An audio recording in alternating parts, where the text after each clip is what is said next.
Good evening, I'm Dr. William Hardy, and welcome to The Current of Life. Tonight, I will serve not only as your host, but also as the referee for this discussion, guiding the exchange, introducing each stage of the debate, and ensuring that both sides are heard clearly and fairly as we move through this important subject. Tonight's topic is African American equal station, constitutional law, self-determination, repair, and the ongoing struggle for justice in the United States. Our central question is this: can African Americans, after centuries of enslavement, segregation, systemic racism, and denied repair, rightfully claim a distinct station of self-determination, repair, and nationhood within the United States? And if the Constitution, the Supreme Court, and the current legal framework reject such a claim, does that settle the matter legally while leaving it unresolved morally? Representing the argument in defense of constitutional limits, legal precedent, and the position that the current U.S. legal system does not permit a separate sovereign racial nation within its borders is Speaker 1, Professor Nathaniel Brooks. Professor Nathaniel Brooks is presented as a constitutional scholar and legal historian, specializing in American constitutional law, civil rights jurisprudence, Supreme Court doctrine, black nationalism, and the legal limits of domestic sovereignty in the United States. His role in this debate is to argue that while the African American struggle for justice is historically undeniable, current law does not recognize a separate black judiciary, separate sovereign nation, or separate governing structure within U.S. territory.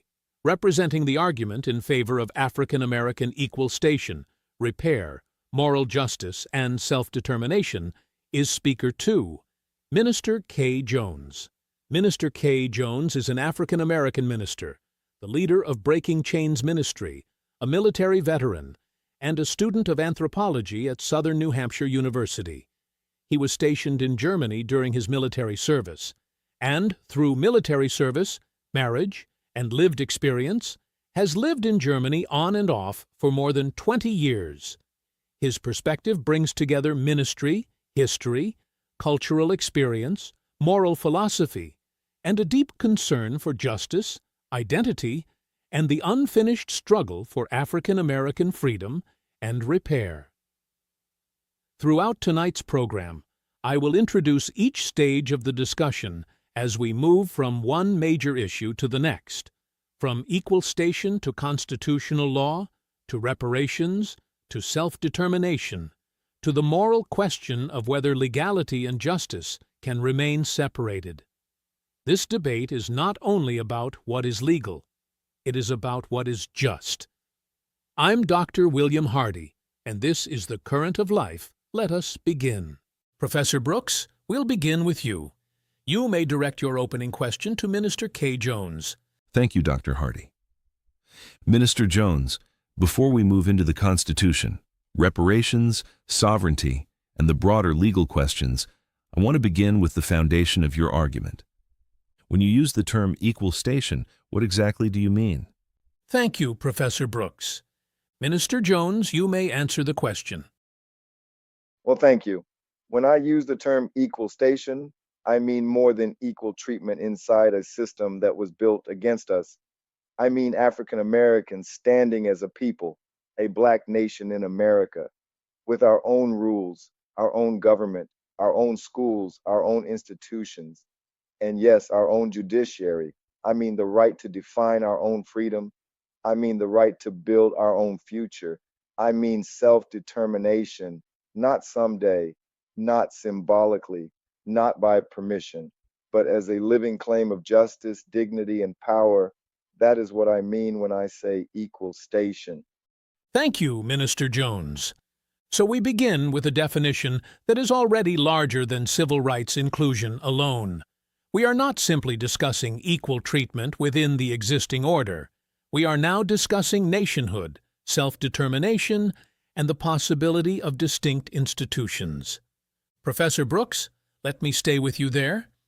If Minister K. Jones defines equal station in those terms as something beyond integration, beyond equal protection, as currently understood, and closer to a national claim, what, in your view, is the first constitutional problem with that position? Thank you, Dr. Hardy.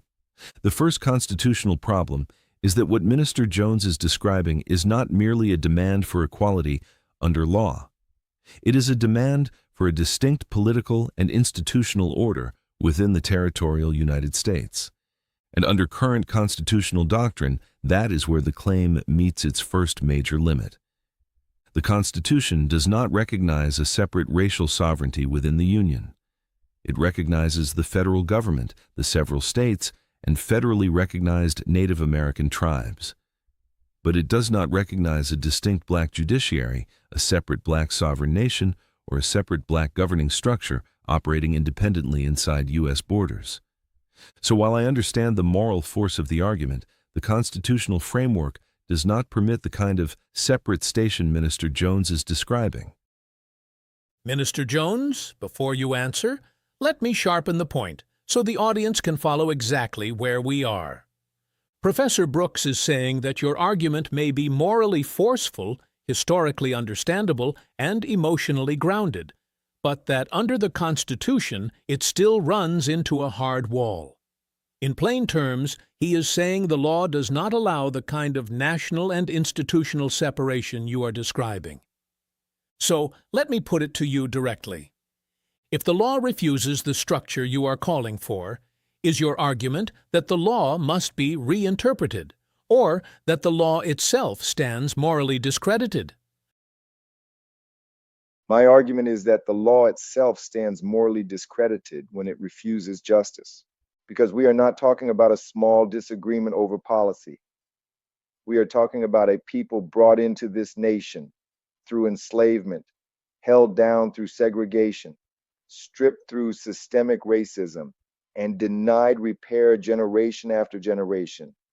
If the law can describe all of that history, benefit from all of that history, and still deny the people shaped by it the right to define their own freedom, then the law is not neutral. The law is protecting a structure it does not have the moral right to protect. So already, we can hear the line being drawn. Professor Brooks is arguing from constitutional order. Minister Jones is arguing from moral legitimacy. And that takes us directly to our next stage of the discussion.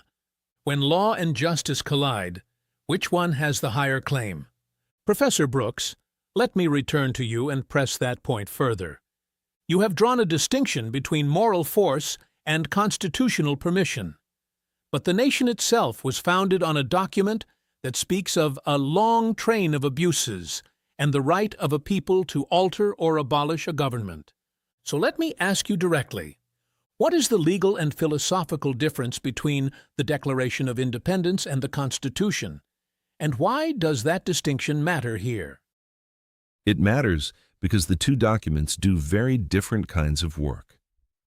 The Declaration of Independence is a statement of political philosophy. It announces principles. It justifies separation. It speaks in the language of natural rights, grievance, and revolution. It is foundational in the moral and historical sense. But the Constitution is the governing legal framework of the United States.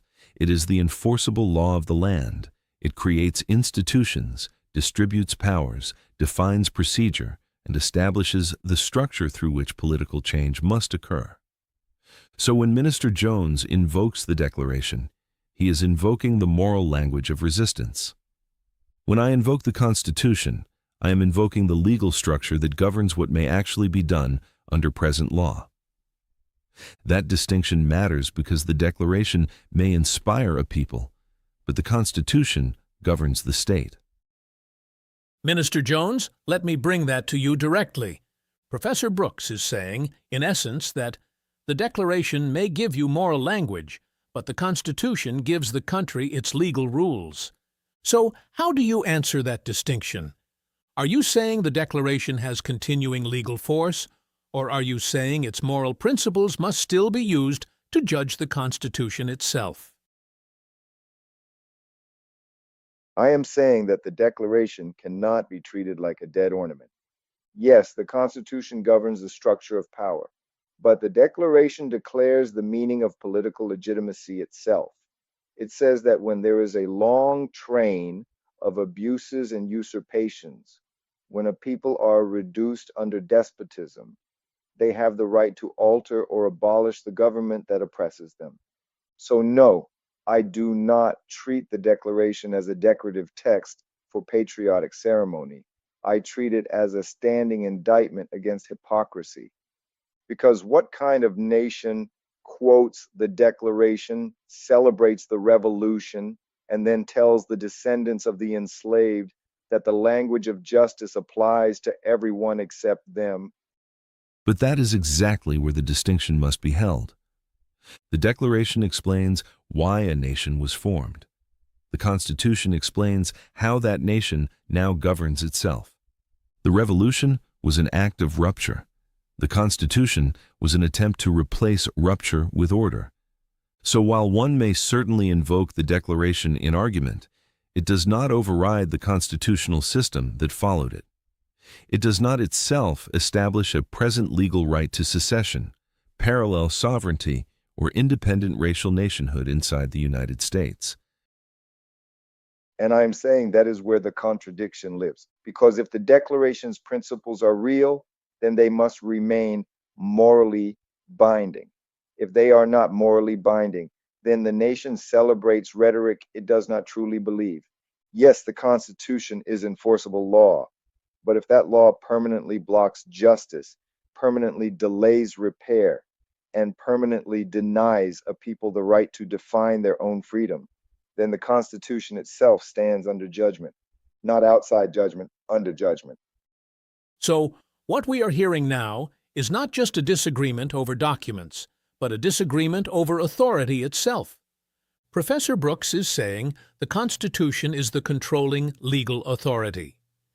Minister Jones is saying the Declaration remains a moral authority by which the Constitution must still be judged. Professor Brooks, let me sharpen that further. If a people believe the legal order has failed them over generations, does the Constitution give them any lawful path to seek structural change of the kind Minister Jones is describing? Yes, but only through formal constitutional process. The Constitution is not immovable. It can be amended. It provides a mechanism under Article 5 for structural change, even very large structural change. So if someone wishes to argue for a radically different arrangement inside the United States, the lawful path is not unilateral declaration. The lawful path is constitutional amendment. Without that, any attempt to create an independent governing order inside the United States would run directly into the Supremacy Clause and the present constitutional framework. Minister Jones, that now takes us to a very precise issue. Professor Brooks is saying that what you describe may be proposed, argued for, and advocated, but that it cannot lawfully be established outside constitutional change. So let me put the question to you this way. Are you arguing for something that is illegal now, but may be lawfully proposed? Or are you arguing that the constitutional order already contains the legal and moral grounds for the claim you are making? I am arguing first that there is a difference between what is illegal right now and what may be lawfully proposed. If African Americans were to declare a separate sovereign governing structure right now, outside the present constitutional framework, then under current law that would be treated as illegal. But proposing such a transformation is not itself illegal. Advocating for structural change, petitioning the government, and arguing for constitutional reconstruction are protected political acts. So the issue is not whether the discussion may exist. The issue is whether justice requires that the structure itself be changed. And that brings us to the next stage of the discussion. If the present structure does not itself grant the claim, can history provide a foundation for it? Can an older federal promise, once opened and later reversed, become part of the legal and moral case being made today? Minister Jones, Professor Brooks, that is where we go next.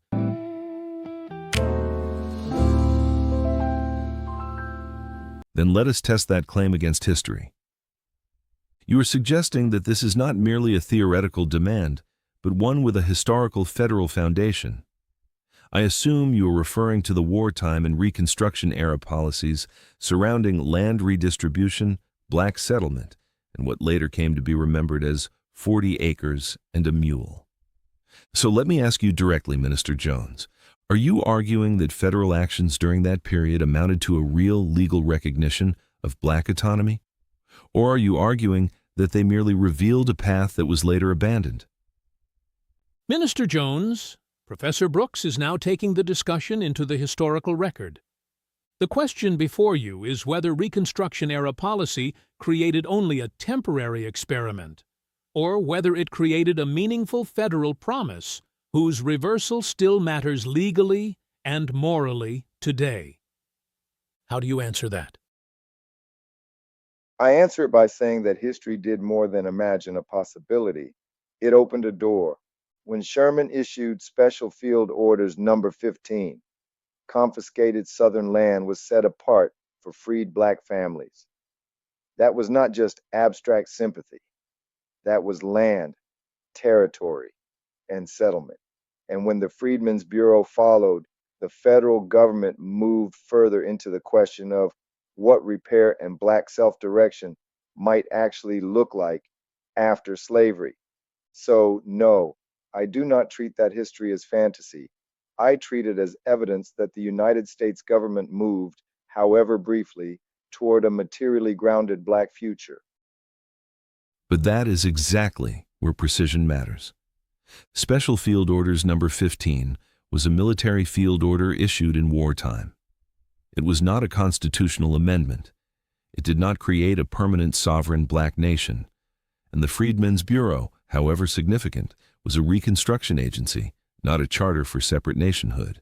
At most, that history shows a temporary federal policy experiment under wartime and post-war conditions. It does not prove that the Constitution recognized permanent black sovereignty inside the Union. So let me sharpen the distinction. Professor Brooks is saying that land settlement, even if real, does not equal sovereignty. He is drawing a line between temporary federal policy and permanent constitutional recognition. Minister Jones, do you accept that distinction? I accept the distinction as a legal distinction. I do not accept it as the end of the matter, because what Professor Brooks calls a temporary policy experiment involved real land, real people, and real possession. Black families did not merely hear rumors. They entered onto land, they cultivated it, they began to build, and then the government reversed itself. That is why this matters. The issue is not only whether full sovereignty was completed. The issue is that the federal government opened a path toward land-based repair and black self-direction, then destroyed that path and restored land to the very class that had rebelled against the Union. And yet, even that does not establish what you want it to establish. A broken or reversed policy may strengthen an argument for reparations. It may strengthen an argument that emancipation was betrayed. It may strengthen an argument for compensation, land claims, or federal responsibility. But it does not automatically convert itself into a surviving constitutional right to a separate black governing structure inside the United States. And there we arrive at the real pressure point. Professor Brooks is saying this history may support repair, but not sovereignty. Minister Jones is saying the reversal was so deep, so consequential, and so unjust that it cannot be reduced to a footnote in federal policy. So let me put the question plainly to both of you. Was that moment in history a broken promise of repair only? Or was it also the destruction of a possible foundation for autonomy? Minister Jones, I'll let you take that first. It was both. It was a broken promise of repair because land was the material basis of freedom after slavery. Without land, emancipation was left exposed, dependent, and vulnerable to being captured again through labor exploitation, violence, and debt. But it was also a destroyed foundation for autonomy, because the promise was not just, you may survive. The promise pointed toward, you may build. And building requires more than sentiment. It requires land, security, continuity, and the right to manage one's future. So, from my position, the government did not merely fail to compensate, it interrupted the very ground on which a different Black future might have stood. And from my position, that argument still moves too quickly from breach to sovereignty. I agree that Reconstruction was betrayed. I agree that land would have changed the trajectory of Black life in America. I agree that the reversal was devastating and morally consequential, but devastating betrayal does not automatically become constitutional nationhood. What it creates most clearly is a powerful argument for reparative justice. What it does not yet prove is a lawful present right to a separate sovereign political order inside the United States. Then the debate is becoming more precise. Minister Jones is arguing that the federal opening toward land and self-direction created a foundation whose destruction still shapes the claim today. Professor Brooks is arguing that the same history strengthens reparations arguments, but does not, by itself, establish a legal right to sovereignty. And that leads us to the next and perhaps most difficult question. If the history proves injury, betrayal, and broken repair, what is the remedy now? Is it reparations within the system, or must the system itself be restructured to answer the scale of the wrong? Professor Brooks, let us go there next. The remedy must be proportionate to the injury, and on that point, I do not believe a symbolic apology or a limited payment would be enough. If the injury includes slavery, segregation, exclusion from land ownership, discriminatory law, stolen labor, and generations of blocked opportunity, then the remedy must address the accumulated consequences of those actions. That could include direct reparations, land and housing programs, educational investment, institutional rebuilding, protection of voting power, economic development, and stronger enforcement against continuing discrimination. It may also require restructuring parts of the present system, because institutions that repeatedly produce unequal outcomes cannot be repaired merely by changing their language. But I continue to draw a distinction between restructuring the constitutional order and abandoning it. The Constitution gives Congress significant authority to enforce the Reconstruction Amendments, to remedy racial discrimination, and to create programs designed to repair the consequences of public injustice. In my judgment, those powers have often been used too cautiously. So, I'm not arguing for a small remedy. I am arguing for a remedy that is broad, enforceable, and constitutionally grounded. What I do not yet accept is that the history we have discussed establishes a present legal right to a separate sovereign nation inside the United States. The wrong may require transformation, it may require redistribution, it may require institutions to be rebuilt from the ground up. But the legal case for those forms of repair is stronger, at this stage, than the legal case for sovereignty. And that, I think, is exactly where we now are. We have moved from the definition of equal station to the limits of current constitutional doctrine, to the difference between the Declaration and the Constitution, to the legal pathway of structural change, and now to the historical ground beneath the claim itself. So the next stage of this discussion must be the remedy. What is being asked now? What must be repaired? What must be rebuilt? And what, if anything, must be restructured? Minister Jones, let me put that to you directly. After all that has been said tonight, slavery, segregation, denied repair, the broken promise of land, the difference between legal recognition and moral legitimacy, what exactly are you asking for now?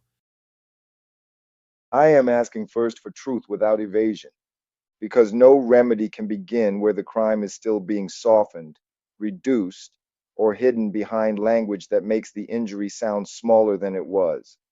I am asking for repair that is material, not merely symbolic. I am asking for a reckoning that reaches land, resources, institutions, education, and inherited loss. I am asking for the rebuilding of what was deliberately broken. And beyond repair, I am asking for self determination serious enough to mean something. Because if a people are forever dependent on the permission of the structure that injured them, then freedom remains conditional. So when I speak of remedy, I am not speaking only of apology.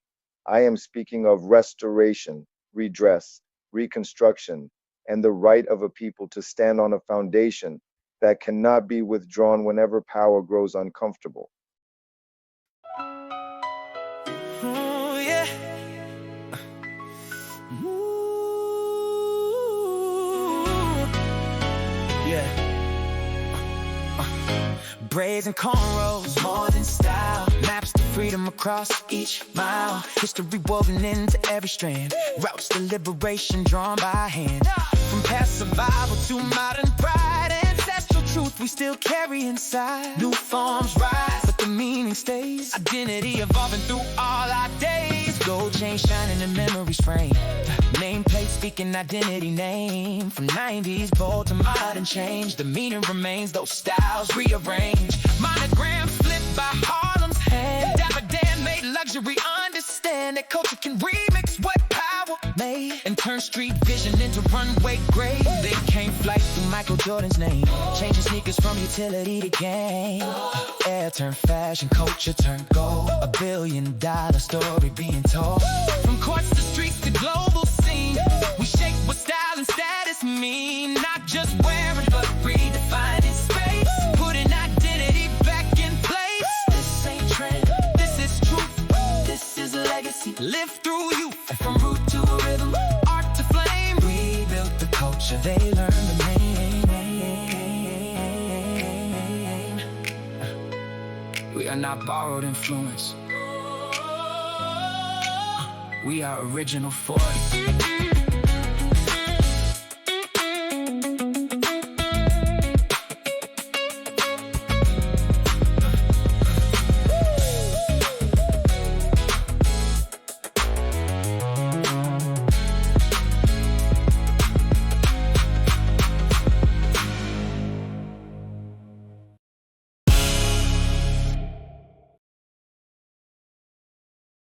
Professor Brooks, before I bring you in, let me sharpen that.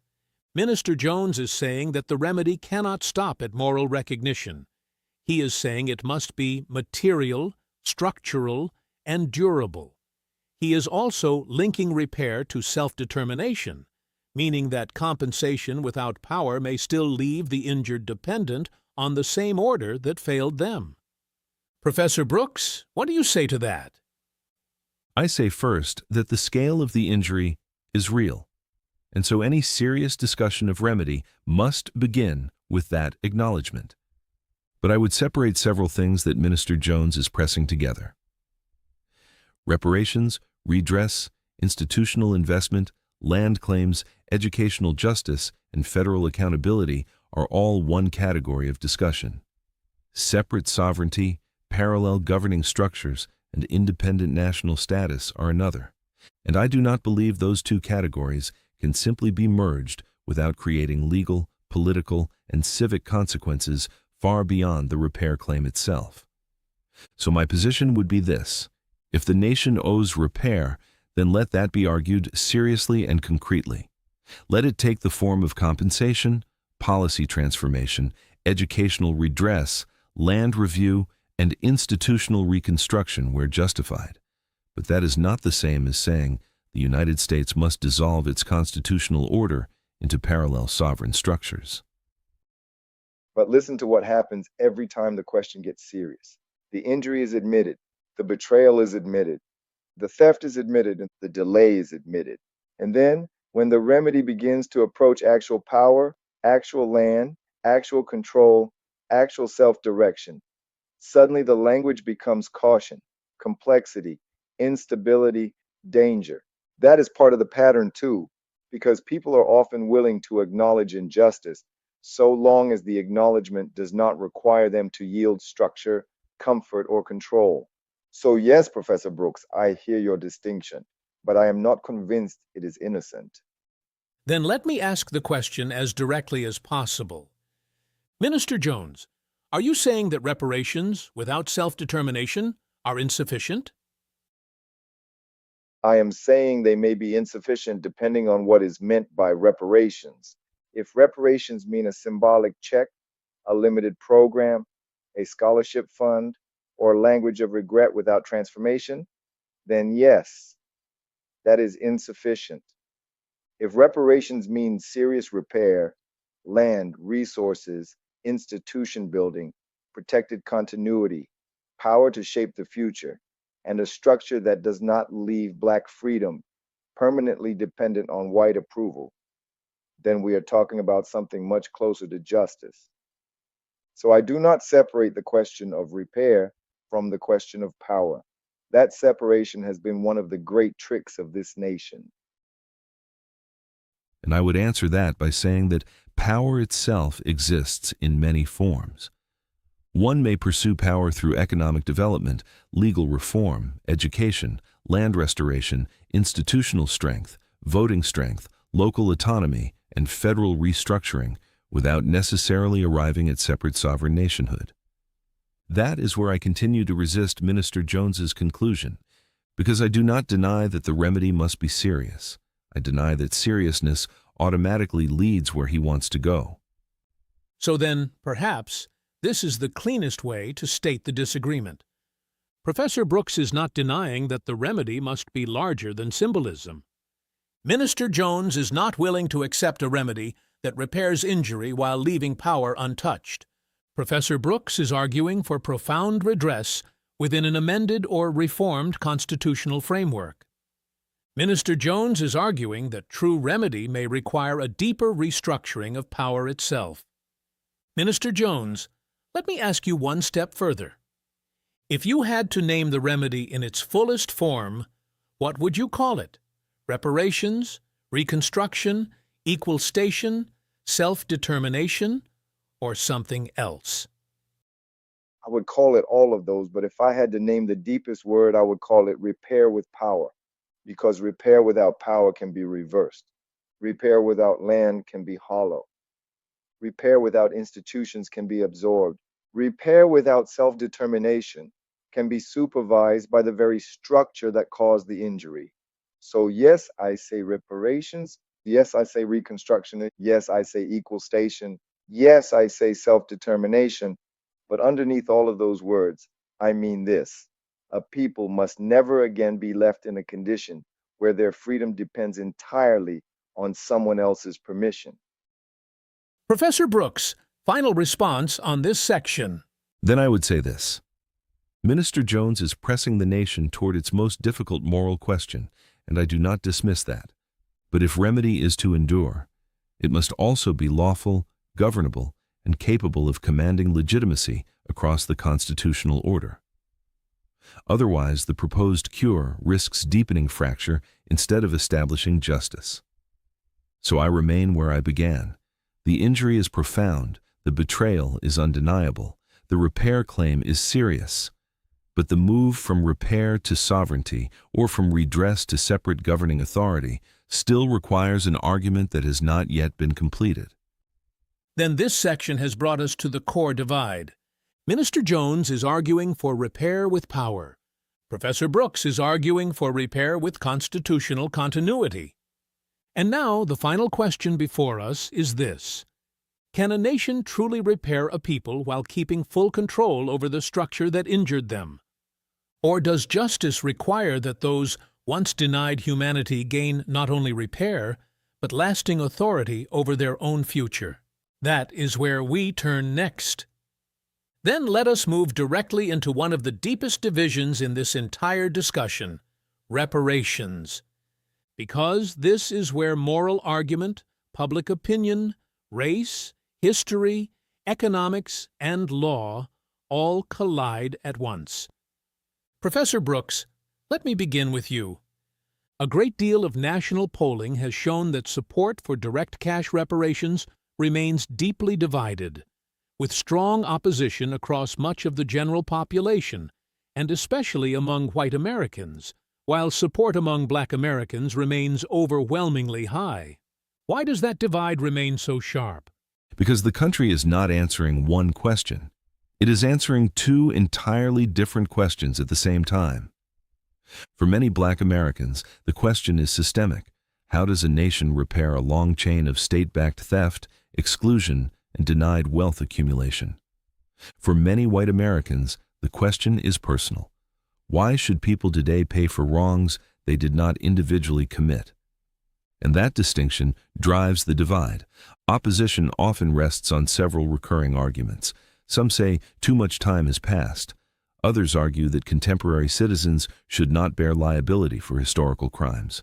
Others still believe that present-day America already offers equal opportunity and that reparations would violate the principles of merit, individual effort, and personal responsibility. There are also practical objections: cost, eligibility, lineage, administrative difficulty, and the sheer scale of what any serious reparative program would require. So, from that standpoint, the resistance is not always framed as hostility to black suffering. It is often framed as a dispute over fairness, feasibility, and the limits of public responsibility. Minister Jones, your response? Professor Brooks is saying that opposition to reparations is often presented not as open hostility, but as a mix of fairness concerns, procedural doubts, cost objections, and resistance to the idea of inherited liability. How do you answer that? I answer it by saying that much of what passes for neutrality in this debate is simply moral distance disguised as reason. Because if a nation can inherit wealth, land, institutions, legal continuity, and the benefits of policies built over generations, then it can also inherit responsibility for the injuries those same structures produced. That is the contradiction. When people say, "I did not own slaves," they are speaking as though slavery were the whole argument. It is not.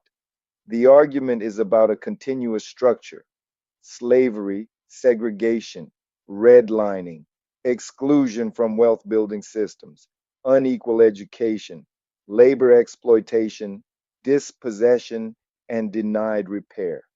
So the issue is not personal guilt in the narrow sense. The issue is public responsibility inside a nation that still lives on the accumulated consequences of historic injustice. But even if one accepts the continuity of harm, the difficulty remains. What is the limiting principle? How far does liability extend? Who qualifies? Who pays? On what theory of justice? Through what mechanism? In what amount? Over what duration? Those are not trivial questions. A nation cannot simply invoke moral gravity without confronting administrative reality. And I am not avoiding those questions. I am saying they are too often used as a shield because difficulty is not innocence. The fact that repair would be hard to calculate does not mean no repair is due. The fact that lineage is complex does not mean theft disappeared. The fact that cost would be enormous does not mean the debt is imaginary. People speak about reparations as though the burden begins when the bill arrives, but the burden began when the theft began. Then let me put the issue in its rawest form. Professor Brooks, is it fair to say that one of the deepest objections here is the fear that reparations turn historical wrong into present obligation? Yes, I think that is fair. For many Americans, especially many white Americans, reparations are heard not as systemic accounting, but as personal accusation. They hear not repair, but blame. They hear not redress, but punishment. And that produces resistance even before the policy details are examined. And that is exactly why the divide is moral before it is political. Because if the conversation collapses every time discomfort enters the room, then justice has already been limited by the emotional preferences of the comfortable. This is why I say the nation fails the test. To one side, reparations mean debt, repair, and truth. To the other, reparations mean inconvenience, accusation, and loss. That is not merely a policy disagreement. That is a difference in moral vision. Then let me ask each of you this. Professor Brooks, can a nation admit the depth of black injury and still reject direct cash reparations? Yes, it can conclude that the injury is real, the history is undeniable, and the repair obligation is serious, while still arguing that the most legitimate remedies should take forms other than direct cash transfer. It may prefer educational redress, land review, housing restoration, institutional investment, targeted federal programs, or other structural remedies rather than direct payments. Minister Jones? It can say that, yes, but it must then prove that those alternatives are not simply softer language for avoiding real payment, because too often the nation offers symbolic substitutes when the actual debt becomes visible. Scholarships, apologies, studies, commissions, limited programs, all of these may have value. But if they are used to protect the nation from the real scale of what is owed, then they become half measures, acknowledgments of pain without real repair. Then the disagreement sharpens again. Professor Brooks is saying that serious repair may take forms other than direct cash payments. Minister Jones is saying that alternatives must not become substitutes for the debt itself. And that leads us forward into the next question. When people resist reparations, are they resisting the form of the remedy or the moral admission that a debt is still owed? That is where we turn next. And that is where I want to press the matter even further. Because sometimes a nation will admit the injury, debate the form of repair, argue over cost, argue over fairness, argue over logistics, and still avoid the deeper issue altogether. So let me ask the question plainly. When people resist reparations, are they resisting the form of the remedy, or the moral admission that a debt is still owed?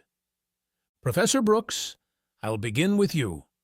I think the honest answer is that it can be both. Some people resist reparations because they object to a specific form, especially direct cash payments.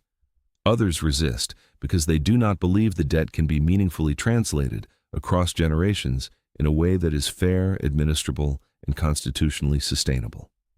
But I also think it is true that some resistance reflects something deeper: discomfort with historical accountability, discomfort with inherited advantage, and discomfort with the idea that the present may still be morally tied to the past in ways the nation has never fully repaired. So I would not reduce all opposition to bad faith, but neither would I pretend that all opposition is morally clean. Minister Jones, your response.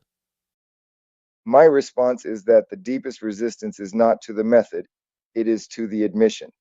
Because once the debt is fully admitted, then the arguments about scale, form, cost, and obligation all become secondary questions. The first question is whether the debt exists, and too much of this country still resists that first truth. That is why the debate always circles back into comfort language. Too expensive, too difficult, too complicated, too long ago, too hard to calculate. But none of those phrases erase the debt. They only delay the moment when the nation must face it without disguise. But there is still a legitimate question hidden inside that. A debt may exist without there being consensus on the proper way to pay it. That is where a constitutional democracy becomes difficult. Because moral certainty does not automatically produce policy clarity. A nation may admit injustice and still struggle over remedy. It may even admit that the debt is real, while denying that any presently proposed mechanism is the correct one. Yes, but that distinction can also become a permanent escape hatch. Because if every remedy is declared flawed, premature, divisive, or impractical, then the acknowledgement of debt becomes theatrical. It becomes something the nation says in order to avoid something the nation does. That is why I say the resistance is deeper than policy design. The country does not merely fear a bad policy, it fears a true reckoning. Then let me ask this as carefully as possible. Professor Brooks, can a nation continue to debate the mechanism of repair in good faith for generation after generation without that delay becoming part of the injustice itself? At some point, endless procedural hesitation becomes morally suspect. I would concede that. The law cannot hide forever behind its own complexity. A constitutional order that has inherited such profound wrong cannot simply study the injury indefinitely and call that justice. But I would still insist that seriousness of obligation does not remove the burden of designing a remedy that is lawful, stable, and capable of public legitimacy. And I would say that public legitimacy has too often meant this nation waiting until the injured are dead, the evidence is cold, the urgency is softened, and the demand can be reshaped into something harmless. That is why I keep returning to the same point. Delay is not neutral. Delay is denial stretched across time. And if the nation cannot tell the truth fast enough to act, then the delay itself becomes part of the debt. Then we are now very near the heart of it. Professor Brooks is saying that even where a debt is serious, a lawful and legitimate remedy must still be carefully designed. Minister Jones is saying that delay, hesitation, and procedural caution have themselves become part of the injustice. So perhaps the sharpest question now is this: how does a nation prove that it is serious about repair? By words, by studies, by symbolic acts, by direct compensation, by land, by institutional transfer, by structural change? Minister Jones, what would count in your eyes as proof that this nation is finally serious? Proof would begin where risk begins, not where language begins, not where sympathy begins, where risk begins. A nation is serious when repair costs it something, when truth rearranges budgets, when history rearranges property, when justice rearranges institutions, when the comfort of the powerful is no longer the boundary line of public policy. That is when seriousness begins. Because anything that leaves the original structure untouched, the original power untouched, and the original beneficiaries untroubled is not serious repair. It is moral theater. And that is where the concern returns, because a democracy must distinguish between justice and destabilization. A state cannot simply destroy institutional continuity without measuring the consequences. There is always a danger in treating the scale of the wrong as sufficient by itself to justify any scale of remedy. That is why prudence enters the conversation. And prudence has too often entered the conversation as the last respectable mask worn by fear. Then let us stop there for a moment, because that line takes us directly into the next and perhaps final major divide.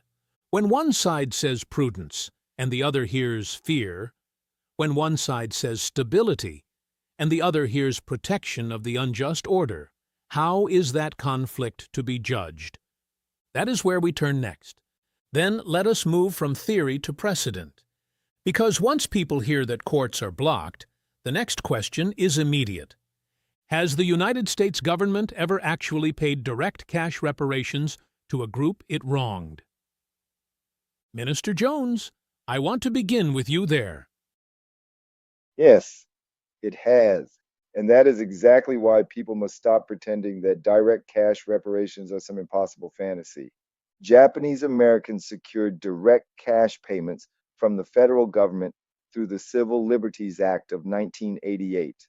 But the lesson is not that the courts suddenly saved them. The lesson is that when the courts were blocked, the movement forced Congress to change the law. That matters because it proves that sovereign immunity is not some untouchable wall handed down from heaven. It is a barrier that Congress can waive when the nation is forced to confront the truth of its own wrongdoing. And that is exactly the point I want people to understand. The problem is not that cash reparations are impossible. The problem is that the law is arranged so that direct payment requires political force strong enough to make the government act against its own comfort. Professor Brooks, before I let Minister Jones go further, is that fair as a starting point? Yes, as a starting point, that is fair.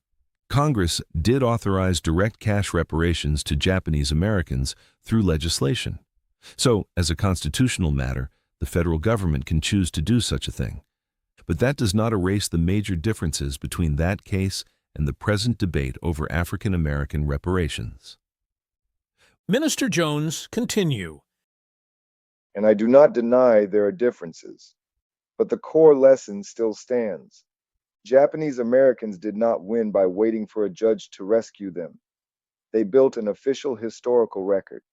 They forced the government to investigate itself. They exposed fraud in the old legal justifications. They defined a class. They built political pressure. And in the end, Congress waived immunity and authorized direct cash payment. So when people say it cannot be done, that is false. What they mean is it has not yet been forced. That is different. But the differences are not small. They are decisive. The Japanese American redress case involved living survivors of a relatively brief, clearly bounded historical event. The claimant group was identifiable in a narrow and immediate way. The number of recipients was finite. The total cost, while serious, was politically manageable in a way that the present reparations debate is not. The African American reparations question is far broader. It spans centuries. It involves slavery, segregation, exclusion, dispossession, redlining, and structural inequality across generations. It raises questions of lineage, scale, class definition, administrative method, and cost on a wholly different order. So yes, the precedent proves Congress can act, but it does not prove Congress must act here in the same form, or that the legal hurdles are equivalent. And that is where I say the nation hides behind scale. Because once the crime is larger, the resistance becomes larger. Once the debt is deeper, the excuses multiply. Once the number owed becomes greater, suddenly the political system discovers caution, complexity, and endless delay. But scale does not erase debt. Scale magnifies debt. If anything, the size of the African American claim is not a reason against direct cash reparations. It is evidence of how massive the theft really was. Then let me sharpen the contrast. Professor Brooks is saying the Japanese American case proves Congress can act, but does not erase the legal and political differences between a narrow survivor class and a multi-century descendant claim. Minister Jones is saying those differences do not defeat the claim. They only expose the greater scale of the injustice. So let me ask the question directly. Minister Jones, what is the real lesson of the Japanese American precedent for African Americans today? The real lesson is this. When the courtroom door is locked, the legislative branch still holds the key. The second lesson is this. The government can be made to pay direct cash when enough truth, pressure, evidence, and organized political force are brought against it. And the third lesson is this. If the nation could waive immunity there, then the issue here is not legal impossibility. It is political refusal. That is what people must understand. And I would answer that by saying the precedent proves possibility, not equivalence. It proves that Congress can legislate reparative payment. It does not by itself resolve who qualifies here, how the class would be defined, how the amount would be calculated, or what mix of remedies would be constitutionally and politically sustainable. That is why I would still caution against treating one precedent as though it automatically settles a radically larger historical case. And I would caution against using complexity as a permanent shelter from justice. Because if every larger crime becomes harder to remedy precisely because it is larger, then the law becomes most protective exactly where the wrongdoing was greatest. That is not justice, that is a structure protecting itself. Then we have gained something important from this section.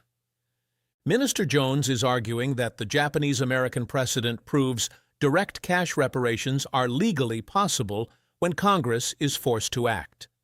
Professor Brooks is arguing that possibility does not erase the enormous differences in scale, class definition, duration, and political feasibility.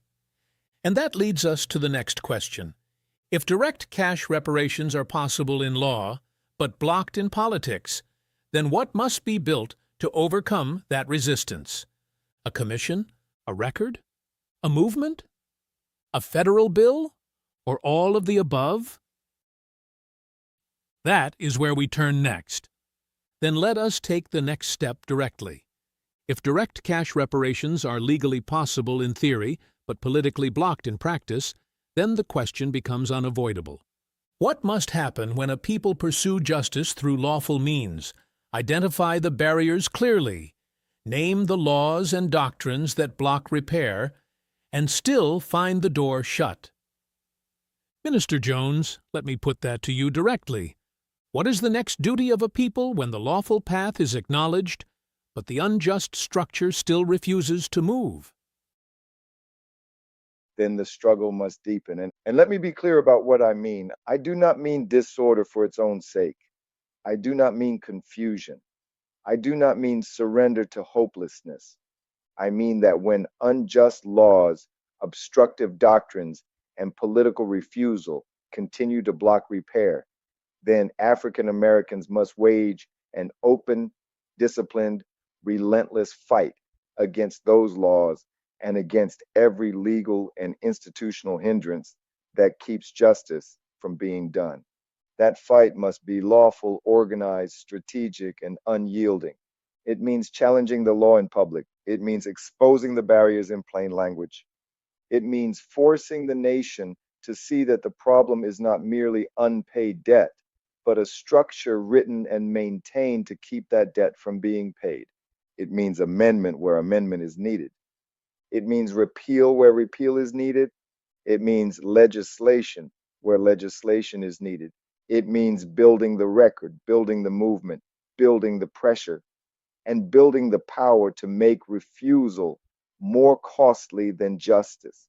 Because once a people have gone through the lawful door, named the wrong, identified the barrier, and shown the remedy, then continued refusal is no longer confusion. It is a choice. And when injustice becomes a conscious choice, resistance must become a conscious discipline. Professor Brooks, your response.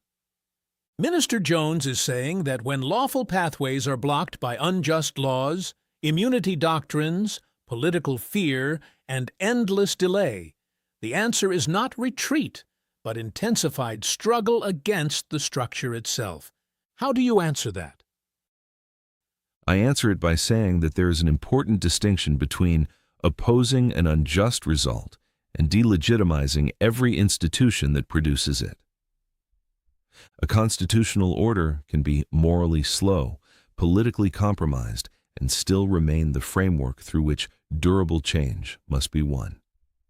So I would not object to disciplined struggle in the sense Minister Jones has described: legislation, amendment, public advocacy, organized pressure, legal challenge, institutional reform. Those are legitimate tools of democratic transformation. What I would resist is the idea that every legal defeat proves the entire order has lost legitimacy altogether. Because in a constitutional system, there will always be frustration, delay, and resistance. The question is whether those realities require abandonment of the order or deeper engagement with it. And I am saying that deeper engagement with the order must include the willingness to judge it honestly, because there comes a point where obstruction is not an accident. It becomes architecture. When the injured are told to proceed lawfully and then discover that the law has been shaped to absorb complaint without yielding repair, then they are looking at more than delay. They are looking at design. That is why the struggle must be direct, not lawless, direct, not chaotic, disciplined, not hidden, public, not temporary and sustained. African Americans must fight unjust laws by naming them, exposing them, opposing them, amending them, and where necessary, dismantling them through lawful constitutional and political force. Because rights that cannot break through obstructive law are rights trapped behind glass. Then let me sharpen the issue one final time in this section. Professor Brooks is saying that resistance must remain inside constitutional continuity. Minister Jones is saying that constitutional continuity, if it becomes a shelter for permanent injustice, must itself be forced to change. So the question is no longer whether a struggle should exist. The question is what kind of struggle justice now requires. Minister Jones, let me ask you to state that plainly. When you say the fight must continue, what does that look like in practice? It looks like education, legislation, litigation where possible, amendment campaigns, national organizing, economic pressure, public truth-telling, and the building of institutions that do not depend entirely on the mercy of those who benefit from the delay. It means refusing to let the matter be buried in procedure. It means refusing symbolic substitutes when material repair is owed. It means forcing Congress, the states, and the nation itself to confront the laws that protect injustice more carefully than they protect the injured. In short, it means this: if the law blocks justice, then unjust law must be changed. If the statute protects theft, then that statute must be challenged. If the doctrine shields the debtor, then that doctrine must be exposed. And if the Constitution is invoked to preserve permanent inequality, then the Constitution must be pressed, amended, and judged by the very principles of justice this nation claims to honor. Then I would say this much in response. If Minister Jones is calling for relentless lawful pressure to force the system to face what it has avoided, then that is an argument the constitutional order can hear, even if it resists it. But if the claim is that every barrier proves the system irredeemable, then the danger is that moral certainty will outrun institutional wisdom. That is where my caution remains. And that is where we will leave this section. Minister Jones is calling for disciplined struggle against unjust laws and legal barriers that prevent repair. Professor Brooks is calling for sustained reform without surrendering constitutional order itself. The conflict now stands in full view. When a legal order delays justice long enough, does fidelity to law require patience or transformation? That is where we go next. Then let me say plainly what the next step must be. If this nation continues to delay, deflect, soften, study, and postpone justice, then African Americans must not remain frozen in dependence, waiting for permission to build what history has already proven we can build. That is where Equal Station returns in its clearest form. We have already seen the blueprint. We have already lived the proof. We have already built greatness under pressure before. Greenwood showed what happens when black dollars circulate inward and institutions rise from collective discipline. Haiti showed what happens when black savings are pooled into black banks, black mortgages, black business formation, and black middle-class power. Mount Bayou showed what happens when land, governance, enterprise, and self-direction are joined together in one place. Jackson Ward showed what happens when ordinary people pool small resources into lasting wealth, property, and institutional control. So the lesson of history is not helplessness. The lesson of history is capacity. If direct cash reparations remain blocked, delayed, or politically refused, then the people must still move, not away from justice, but toward power. That means shifting money out of pure discretionary consumption and into asset ownership, startup creation, banking power, land acquisition, community finance, cooperative institutions, and corporate infrastructure. It means retaining more of what is earned, circulating more of what is spent, and converting consumer force into productive force. Because spending without ownership leaves power in other hands. Spending without strategy leaves wealth flowing outward. Spending without structure leaves freedom exposed. But when money is pooled, institutions rise. When institutions rise, autonomy grows. When autonomy grows, Equal Station stops being only a demand and begins becoming a material reality. So yes, we continue to press the claim. Yes, we continue to demand repair. Yes, we continue to name the debt.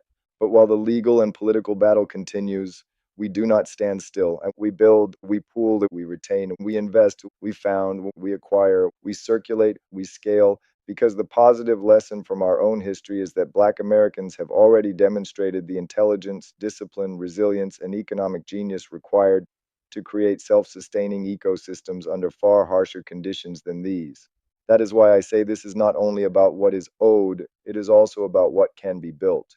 Equal station is not only a courtroom demand, it is also a financial strategy, it is also an institutional strategy, it is also a startup strategy, it is also a land strategy, it is also a future strategy. And if this nation refuses to move at the speed of justice, then we must move at the speed of disciplined construction, not in despair, not in confusion, not in surrender, but in vision, in structure, in ownership, and in power. Because the final answer to exclusion is not only protest, it is production. Not only indictment, it is institution. Not only memory, it is multiplication. And that is how equal station begins to stand. Then what we are hearing now is not withdrawal, it is not surrender, and it is not despair. It is the introduction of a second track, not instead of the claim, but alongside it. Minister Jones is saying that if direct repair remains blocked or delayed, then Black Americans must not remain economically passive while waiting on the conscience of the state. He is presenting not merely a grievance, but a blueprint: pooled capital, retained spending, land acquisition, business formation, banking power, and institutional construction. So let me put the question directly to both of you. Does this kind of disciplined Black economic self-organization strengthen the case for equal station? Or does it risk replacing a national claim for justice with a private strategy of adaptation? Professor Brooks, I will begin with you. I would say it can do both depending on how it is framed. If it becomes a substitute for justice, then it risks allowing the nation to escape its obligations by pointing to Black self-help as though self-help cancels state responsibility. But if it is framed as disciplined institution building while the larger claim continues, then it may actually strengthen the position. Because no serious political claim is weakened by evidence of internal capacity. If anything, the history Minister Jones is invoking, Greenwood, Haiti, Jackson Ward, Mound Bayou, demonstrates that Black Americans have repeatedly shown the ability to create wealth, order, and durable institutions under adverse and even openly hostile conditions. So I would not dismiss that history. I would simply insist that economic self-organization and federal reparative obligation are not the same thing. Minister Jones, your response. Professor Brooks is saying that this blueprint becomes dangerous only if it allows the nation to say, "Build it yourselves and ask nothing from us." But he is also conceding that institution building can strengthen the credibility of the larger claim. How do you answer that? I answer it by saying clearly, this is not surrendering the claim, this is strengthening the people. Because one of the oldest tricks in American history is to force Black people into survival mode and then criticize them for not having enough institutional power. Well, history answers that lie. Whenever Black Americans have been able to retain their dollars, pool their savings, secure land, build banks, and circulate capital inward, they have created extraordinary results. Not fantasy, not theory, results. Greenwood was not an accident. Haiti was not an accident. Jackson Ward was not an accident. Mound Bayou was not an accident. Those were acts of discipline, structure, ownership, and collective economic vision. So my point is not forget the debt. My point is do not sit still while the debt is delayed. We press the claim and build the base. We demand repair and increase capacity. We expose the injustice and strengthen our institutions at the same time. That is not retreat. That is strategy. Then let me ask the hard question. If the scale of Black consumer spending, assets, and concentrated wealth is as large as you say, are you arguing that the first line of modern equal station should be economic consolidation before constitutional transformation? Because if so, that may be more practically achievable than some of the sovereign claims you have raised earlier.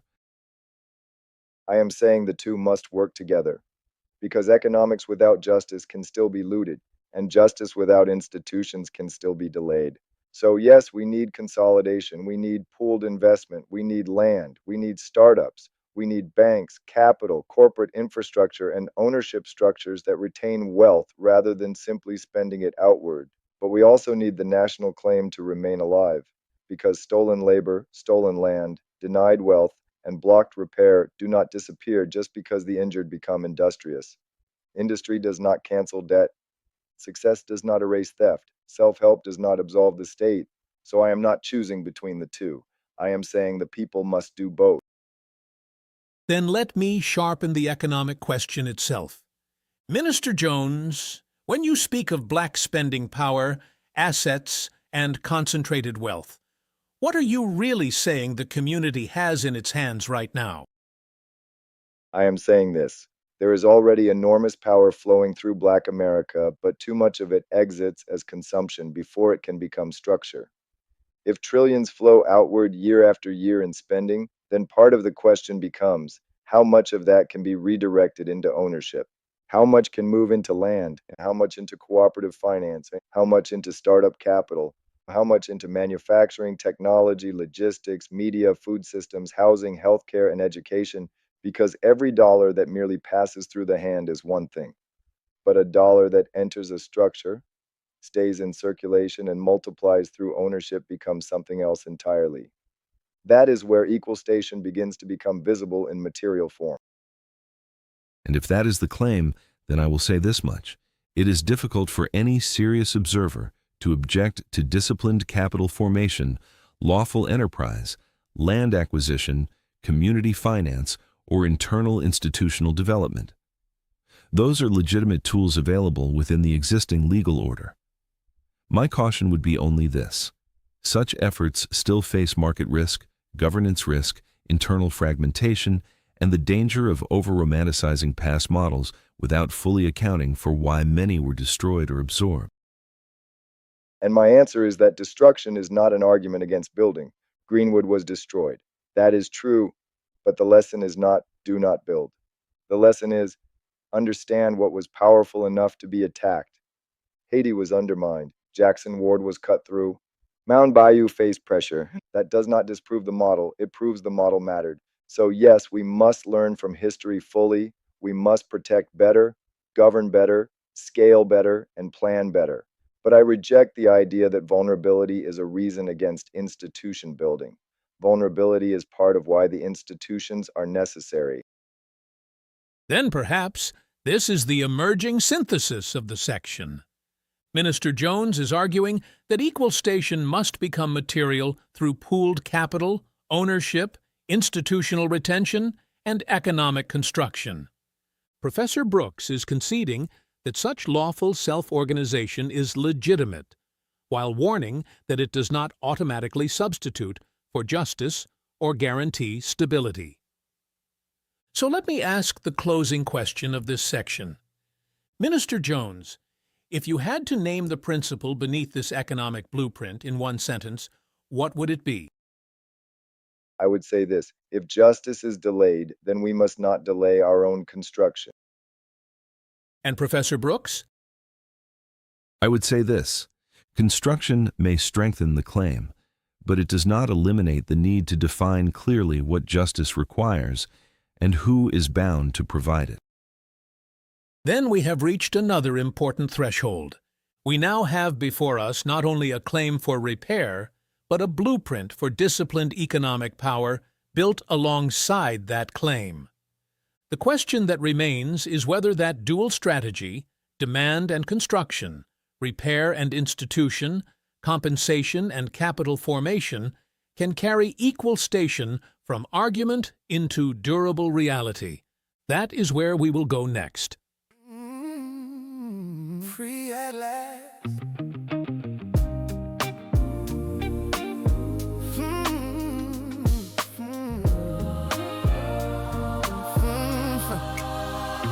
Free at last. That's where free.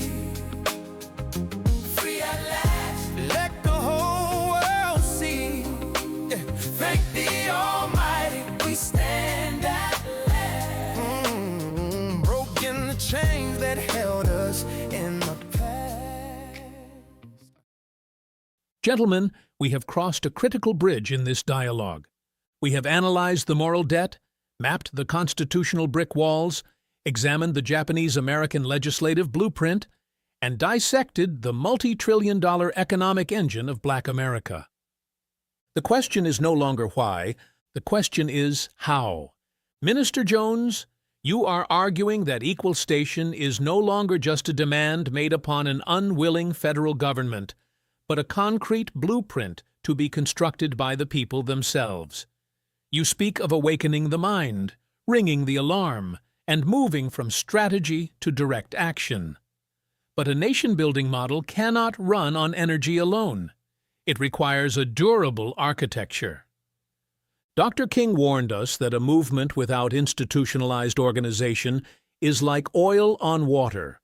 It burns bright for a moment, then evaporates. If equal station is to move from a conceptual manifesto to a living, breathing structure, what gets built first? Who organizes it? How is the capital legally pooled? And how do you govern it without collapsing into the historic traps of corruption or fragmentation? Give us the first practical phase. Dr. Hardy, the awakening of the mind is the catalyst, but structure is the container. If you taste the honey of self-reliance, you do not go back to begging for crumbs. We do not need permission from the U.S. Congress to exercise our economic discipline, our economic coordination, or our economic power. So we begin not with abstract political symbolism, but with a lawful, localized testing phase, what I call Phase 1A. Phase 1A does not attempt to build an entire parallel nation overnight. That would be reckless. Phase 1A is about proving the model in one manageable, disciplined environment before scaling it outward. We select 3 mid-sized cities with 5 characteristics. First, a substantial Black population base. Second, existing Black churches, civic groups, and professional networks. Third, enough affordable land and commercial property to acquire strategically. Fourth, a strong small business environment capable of expansion. And fifth, local leadership mature enough to operate under chartered discipline rather than personality politics. Once those cities are chosen, the first structure created is not a speech platform, it is a local equal station development council. That council is composed of 5 arms: legal counsel, financial officers, land and development planners, cooperative business organizers, community accountability representatives, no one-man leadership cult, no celebrity model, no loose emotional coalition, a disciplined operating body. Then the capital phase begins. Not through fantasy numbers, not through vague donations, through a structured contribution model. Every participating member enters through a lawful economic membership system. Weekly contributions are pooled into a development fund through compliant cooperative finance and Black-controlled financial institutions. Small recurring contributions matter more than rare dramatic gestures because durability is built through discipline. Then comes the first deployment of capital. Not everywhere at once. We begin with 3 concrete acquisition targets in each test city: 1 land-based asset, 1 commercial corridor or storefront cluster, 1 institution-building hub. The land-based asset is for permanence. The commercial corridor is for circulation. The institution-building hub is for training, incubation, and governance. This is where equal station stops being rhetoric and begins becoming visible. The local test city then establishes procurement discipline. Churches, member businesses, contractors, and participating families agree, by charter, to retain as much spending as possible within the tested network, not as a slogan but as a measurable practice. And success in Phase 1A is not judged by emotion. It is judged by metrics. How much capital was pooled? How much land was acquired? How many businesses were launched or stabilized? How much spending was internally retained? How many jobs were created? How much asset leakage was reduced? And most importantly, did the structure remain disciplined, lawful, and transparent under stress? That is the first practical phase, not fantasy, pilot, proof, replication. My critique is that the model becomes more serious precisely where it becomes more vulnerable. Because once one moves from rhetoric to structure, the real tests begin. The first problem is governance. Who selects these councils? Who vets them? Who removes them? Who audits them? Who keeps the legal arm from dominating the financial arm, or the financiers from capturing the land arm? History teaches us that institutions do not fail only because enemies attack them. They also fail because insiders drift, factions emerge, and accountability weakens. The second problem is trust. You are asking ordinary people, many of whom are economically burdened already, to place recurring money into a disciplined, pooled structure. That requires not only vision, but extraordinary trust. If the first city fails through incompetence, misuse, or internal conflict, the model may be discredited before it matures. The third problem is scale distortion. A pilot can create the illusion of success if the test is too small, too carefully curated, or too dependent on unusually strong local leadership that cannot be replicated elsewhere. So the question is not whether one city can produce a symbolic victory. The question is whether the model is structurally transferable. And finally, there is legal exposure. The moment you begin pooling capital, acquiring land, directing procurement, and building quasi-sovereign internal infrastructure, you will draw legal and regulatory attention. The stronger the model becomes, the more carefully it will be watched. So my challenge to Minister Jones is this: how do you make Phase 1A not merely inspiring, but audit-proof, succession-proof, and replication-proof? By building it as if opposition is guaranteed, because that is the mistake too many movements make. They build as if goodwill will protect them. It will not. So Phase 1A must be founded on 4 protections from the very beginning. First, charter discipline. Every participating city operates under the same constitutional charter, bylaws, conflict of interest code, procurement standards, and financial disclosure rules. No freestyle chapters, no improvisational doctrine, no special exceptions based on personalities. Second, independent auditing, quarterly external audits, not internal reviews disguised as accountability. Independent audits, transparent records, and visible member reporting. Third, term-limited governance. Every council seat has a fixed term, a review process, and a removal mechanism. Leadership must be recallable. No permanent stewards of the people's money. Fourth, replication by protocol, not charisma. If the model only works with extraordinary personalities, then it is not a durable model.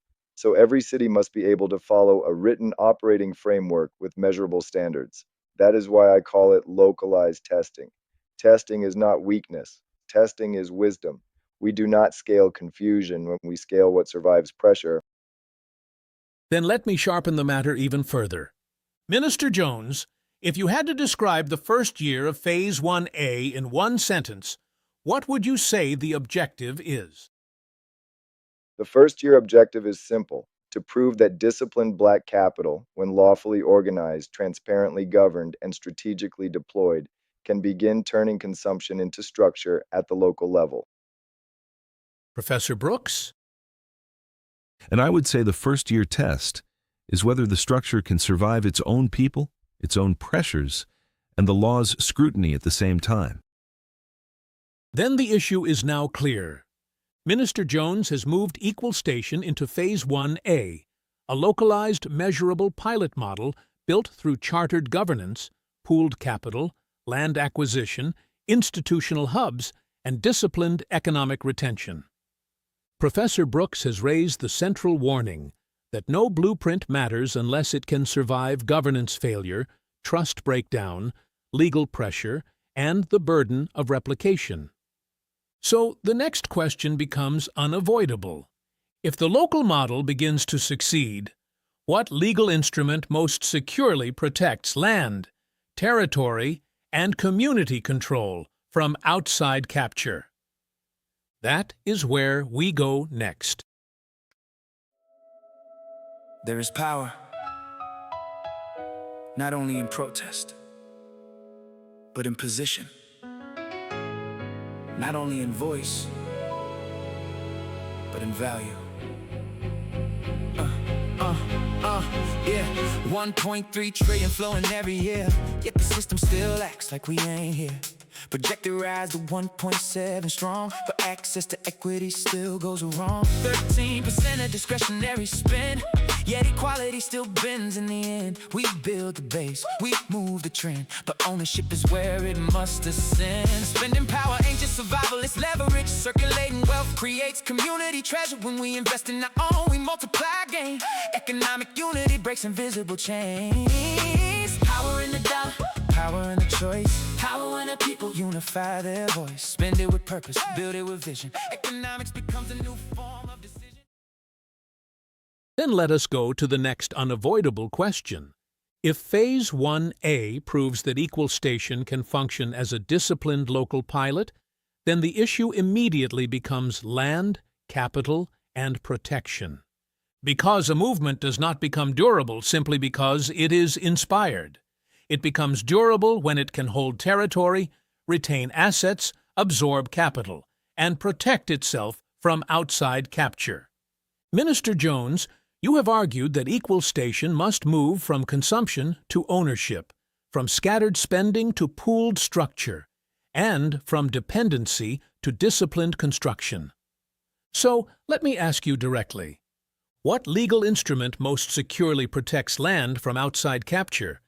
And what financial mechanism turns ordinary weekly contributions into the kind of capital base required to make that protection real?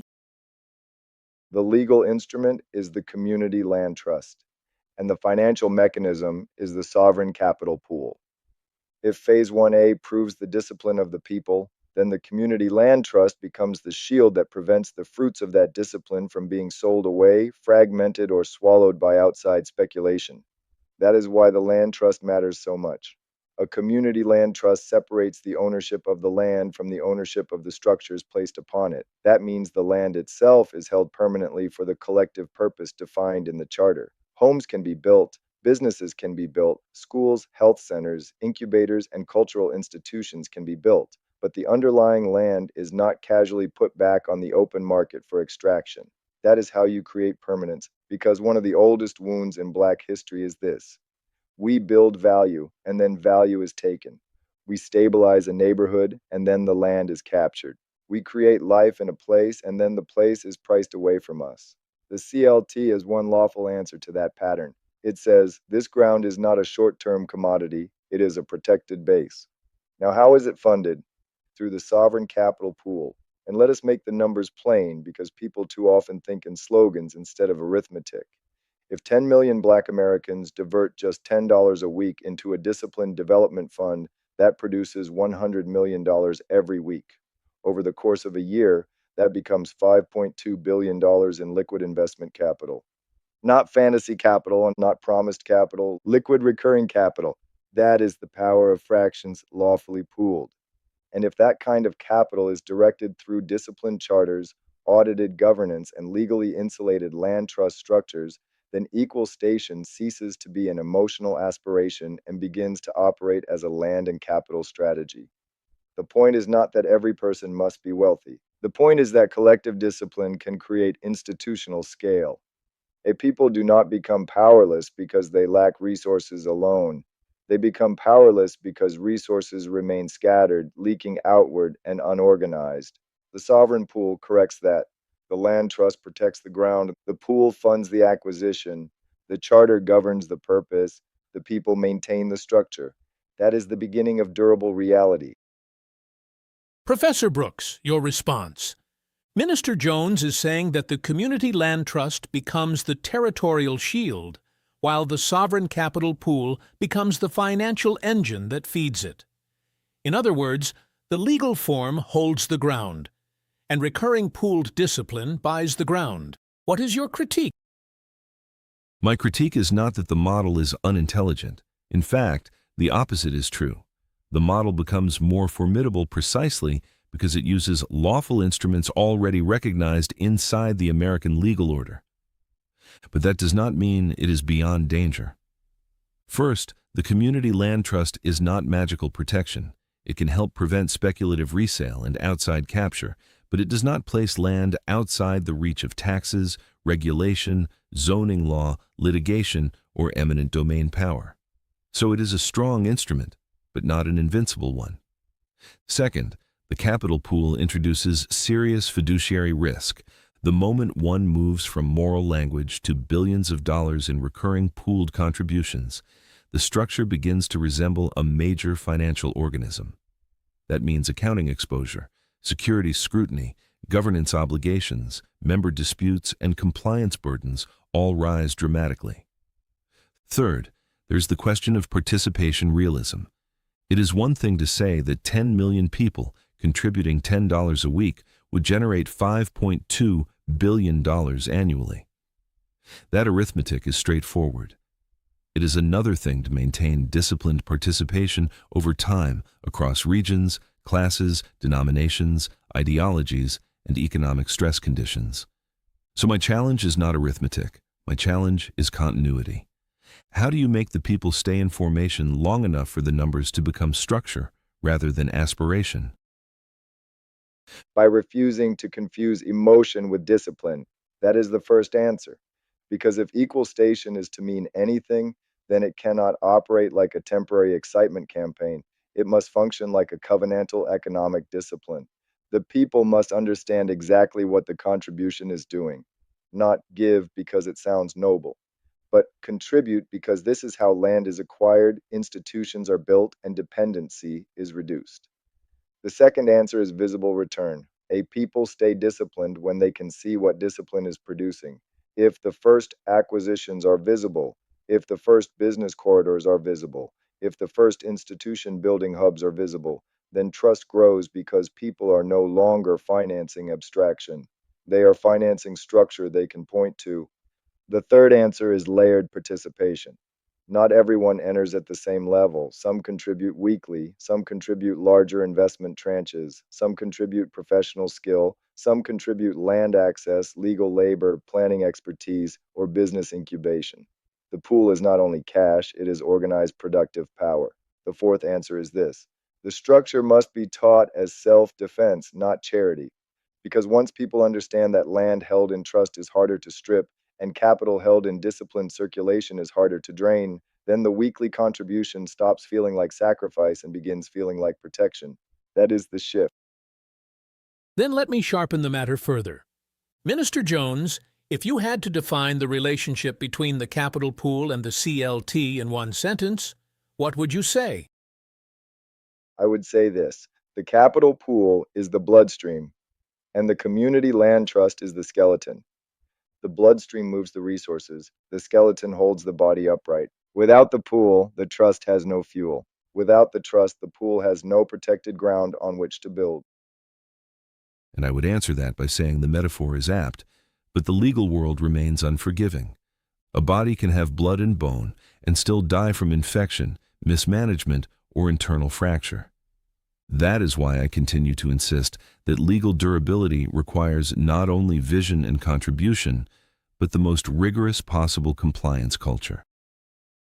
And that is precisely why equal station must be smarter than every force that expects it to fail. Not more emotional, smarter, not looser, tighter, not hidden, documented, not improvised, chartered. We do not protect the structure by pretending attack will not come.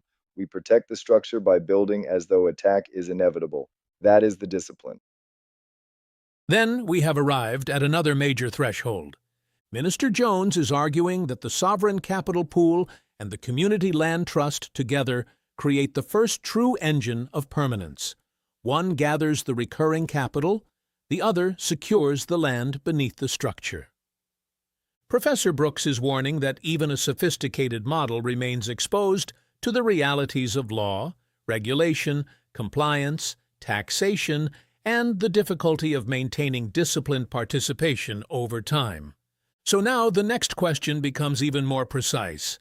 If this structure is to survive, what historical models have already endured regulatory pressure, state scrutiny, and organized resistance long enough to teach us something useful? That is where we go next.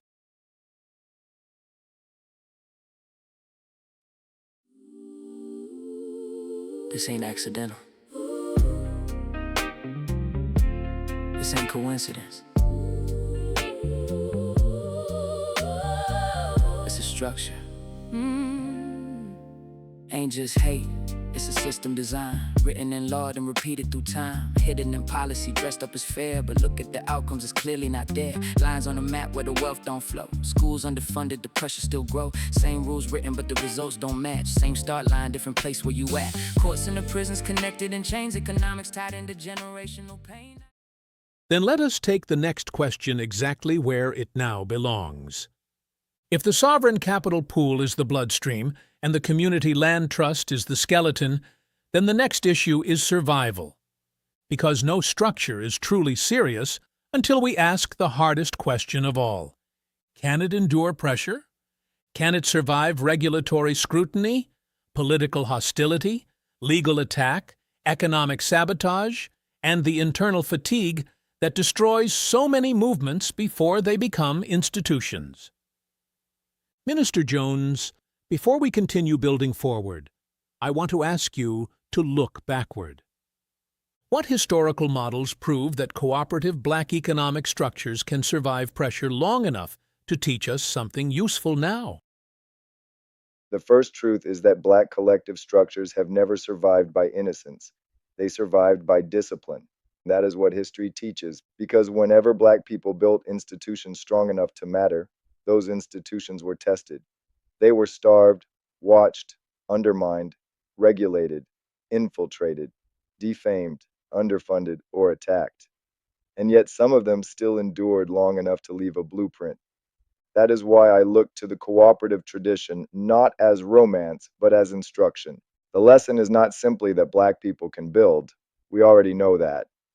The deeper lesson is this: what survives does so because it is structured to absorb pressure, and that is where the historical cooperative model becomes essential.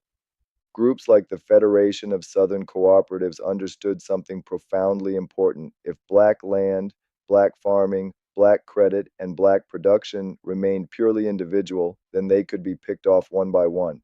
But if they were tied together through cooperative structure, shared training, pooled advocacy, legal education, and mutual defense, then survival became more likely. That is the key, not just ownership. Organized ownership, not just land, protected land, not just commerce, coordinated commerce. The cooperative model teaches that survival requires 5 layers. First, legal literacy. A people must understand the rules being used against them. If you do not know the law, the paperwork, the tax burden, the compliance demands, the filing requirements, and the regulatory weapons, then you will be defeated before your structure matures. Second, interdependence. One isolated institution is easier to crush than a network. Cooperatives survive better when they are linked to other cooperatives, legal defenders, accountants, land experts, educators, and member communities. Third, training. Structures collapse when people inherit responsibility without preparation. Historical cooperatives survived longer when they treated governance, bookkeeping, procurement, land stewardship, and leadership development as core duties rather than side concerns. Fourth, patient scale. Too many movements want to appear large before they are stable. Historical survivors understood that slow growth with durable roots is stronger than fast growth with shallow governance. Fifth, memory. A people must remember what was done to them before, or else they will repeat the same vulnerabilities under a new banner. That is why Equal Station must study not only what was built, but how it was pressured. Professor Brooks, your response? Minister Jones is saying that the real value of the cooperative tradition is not simply that institutions existed, but that some endured because they were legally literate, networked, trained, patient, and historically conscious. Is that fair? Yes, that is fair. And I would go further. This is one of the strongest portions of Minister Jones's argument precisely because it is less vulnerable to abstraction. The historical record does show that cooperative models often survive longer when they are professionally managed, interconnected, and legally educated. But that same history also shows something else. They rarely survive on virtue alone. They survive when they have competent administrators, disciplined books, predictable rules, and members willing to accept that institutions require restraint, not merely passion. So if Minister Jones wishes to learn from those models, then the lesson is not merely solidarity. The lesson is administration. Not just moral fire, administrative endurance, and that is where many otherwise noble structures fail. And I do not disagree, because one of the reasons Black institutions have too often been weakened is that people expect vision to do the work of management. It cannot. A charter must be managed. A trust must be managed. A credit structure must be managed. A land base must be managed. A cooperative must be managed. That is why equal station cannot be governed by inspiration alone. It requires a cadre of trained stewards, not owners in the old predatory sense. Stewards. People who understand that governance is service to the structure, not possession of it. That is one of the great lessons from the cooperative tradition. The structure must always be bigger than the ego of the administrator. Then let me sharpen the question further.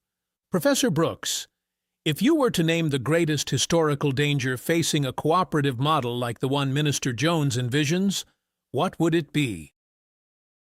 Fragmentation. Not because outside attack is unimportant, it is, but because external pressure becomes most effective when internal discipline is weak. If the books are disordered, outside scrutiny becomes devastating. If leadership is divided, outside pressure widens the crack. If the members do not understand the structure, rumor destroys trust. If the rules are inconsistent, grievance replaces commitment. So in my view, the greatest danger is not attack by itself. It is attack meeting disorder. And that is exactly why history must not merely inspire us, it must sober us. Because if fragmentation is the danger, then constitutional discipline inside the movement is not optional. It is survival. That means clear bylaws, clear succession rules, clear vote thresholds, clear audit standards, clear conflict procedures, clear procurement rules, clear removal mechanisms. If those things are vague, the structure is already weak before the first attack arrives. That is why I say equal station must be built with the seriousness of a long-term civilization project, not the looseness of a momentary campaign. Then let me ask one final question in this section. Minister Jones, if the historical cooperative tradition had to give equal station one warning and one command, what would they be? The warning would be this: do not mistake emotion for structure, and the command would be this: build what can survive you. Because if the structure depends entirely on the passion of one season, one leader, one crisis, or one speech, it will not endure. But if it is trained, chartered, audited, disciplined, and transmitted, then it can outlive the moment and become a foundation. That is the command: build what can survive you.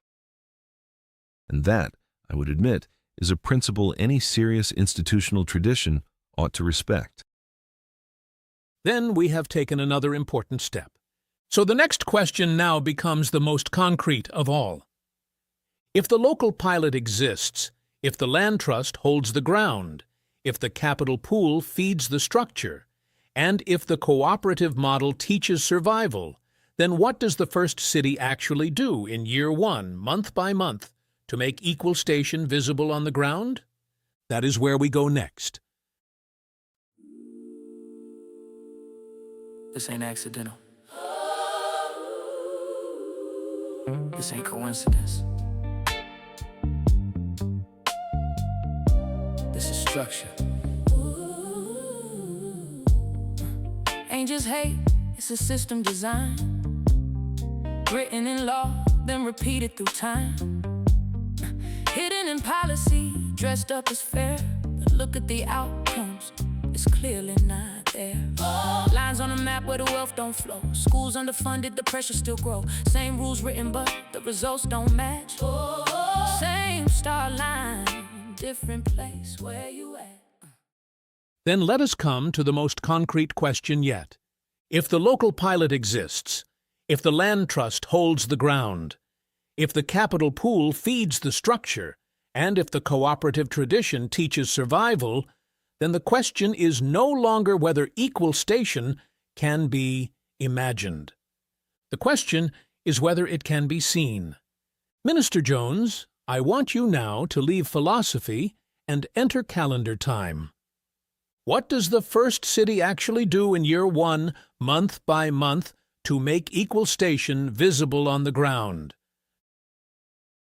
Dr. Hardy, year 1 must not be treated like a grand opening. It must be treated like a foundation year, because one of the great errors in movement building is wanting to look large before one is structurally sound. So the first year is not about spectacle. It is about sequencing. Months 1 through 3, formation and trust. The first 3 months are for legal formation, member enrollment, and disciplined education. The city selects its Equal Station Development Council under charter rules. Its bylaws are ratified, its auditing relationship is established, its financial reporting standards are fixed, its member enrollment process is opened, its local legal team, accounting team, and land planning team are locked in. At the same time, the people must be educated, not inspired only, educated. They must understand what the capital pool is, what the land trust is, what the first year targets are, what contribution discipline means, what procurement discipline means, what accountability rights members hold, and what the difference is between a movement and an institution. This is the season of trust building, because if people do not understand the structure, they will not sustain the structure. Months 4 through 6, capital, mapping, and first acquisition targets. The second quarter is where the structure begins to move visibly. The recurring contribution system is fully activated. The sovereign pool begins weekly intake. The procurement charter is signed by the first circle of churches, businesses, and institutional partners. At the same time, the city is mapped, not emotionally, strategically. We identify the most vulnerable Black commercial corridors, the most strategically placed parcels of land, the most salvageable small business clusters, the most important institution gap in the local Black community. Then 3 first wave targets are chosen: 1 land parcel for permanence, 1 commercial cluster for circulation, 1 institution hub for governance, training, and incubation. No scattered acquisitions, no vanity purchases, no symbolic deals. The first acquisitions must teach the model. Months 7 through 9, visible build-out and internal circulation. This is when the city must begin to see the thing with its own eyes. The first property closes. The first storefront cluster is stabilized or acquired. The first institution hub opens in basic form, even if modestly. This is also when internal circulation begins to matter. The point is not merely to own the property. The point is to direct life through the property. Which businesses are member businesses? Which contractors are inside the network? Which suppliers can be retained? Which services can be brought in-house? Which startup founders can be incubated in the institution hub? This is the quarter where Equal Station stops sounding like a speech and starts looking like a neighborhood footprint. Months 10 through 12, audit, correction, and proof of model. The final quarter of year 1 is not for boasting. It is for truth. Every number must be tested. How much capital was actually raised? How many recurring contributors stayed disciplined? How much land was secured? How many businesses were stabilized or launched? How much local spending was retained? What governance problems emerged? Where did trust weaken? Where did process slow down? Where did law create friction? Where did people fail the structure? And where did the structure fail the people? This is where the quarterly audits matter. This is where the outside reviewers matter. This is where the model proves whether it is real or merely passionate. And at the end of year 1, the city must produce one thing above all: a public proof report, not propaganda, not celebration language. Proof. The people must be able to say, this is what we built, this is what it cost, this is what worked, this is what failed, and this is what will be corrected before the model expands. That is how year 1 must function: foundation, acquisition, circulation, audit, proof. Professor Brooks, your response. Minister Jones has now given us a first-year rollout in calendar form: formation, trust building, pooled capital, mapping, acquisition, visible build-out, internal circulation, and year-end audit. What is your critique? My critique is that the sequencing is intelligent, but the burden of execution remains enormous. What Minister Jones has described is not impossible, but it requires a degree of civic discipline that many communities, not only Black communities, but any communities, find very difficult to sustain. The first vulnerability is expectation. If members contribute money early, but visible returns come slowly, impatience may set in, and once impatience enters, rumor enters. Once rumor enters, trust weakens. The second vulnerability is local politics. Even before outside forces intervene, local rivalries, clergy competition, civic ego, and business jealousy can fracture the process. It is not enough to have a good charter on paper. The culture must be strong enough to live under the charter when interests clash. The third vulnerability is symbolic overreach. If the first city tries to prove too much too quickly, it may spread itself thin. The more modest and disciplined the first-year targets, the more credible the model becomes. So my question to Minister Jones is this: what do you do when the first-year reality is slower, messier, and less triumphant than the people hoped? You tell the truth early. That is what you do. Because nothing destroys a serious structure faster than false victory language. If the first year is slower than hoped, then we say so. If participation dropped, then we say so. If one business cluster failed, then we say so. If internal conflict exposed a weakness, then we say so. Because a real institution is not built by pretending there was no friction. It is built by learning under friction. That is why I said year one ends in proof, not in boasting. Equal station cannot be a fragile idea that collapses the moment reality becomes imperfect. It must be disciplined enough to survive correction. And that means the people must be trained not only to celebrate growth, but to respect process. If one city learns honestly, then the second city starts wiser. If the second city starts wiser, then the third city starts stronger. That is how scaling becomes real. Then let me sharpen the matter further. Minister Jones, what would count as success at the end of year one? Not rhetoric. Success? Success at the end of year one would be 5 things. First, the structure remained lawful, audited, and intact. Second, recurring contribution discipline held at a meaningful level. Third, at least one land asset and one commercial node were secured. Fourth, the people could visibly identify where equal station now existed on the ground. Fifth, the city produced a truthful proof report strong enough that another city could replicate the model with greater precision. Success does not mean perfection.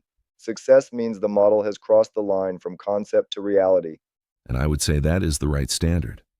Because in institutional life, survival with integrity in year one may matter more than dramatic appearance in month 3. Then we have come to something decisive.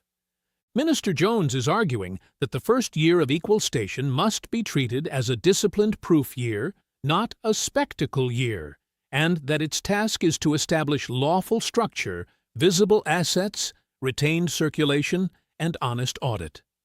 Professor Brooks is warning that execution, expectation, local politics, and impatience may still threaten the model before it matures. So the next question now becomes the expansion question. If one city survives the first year and proves the model, how does equal station scale without losing its discipline, fracturing into imitators, or becoming too large to govern? That is where we go next.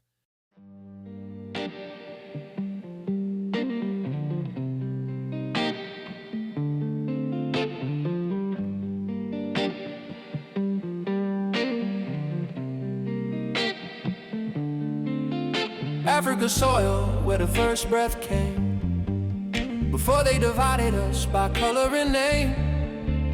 Before they constructed a hierarchy game. We were one people, one human frame.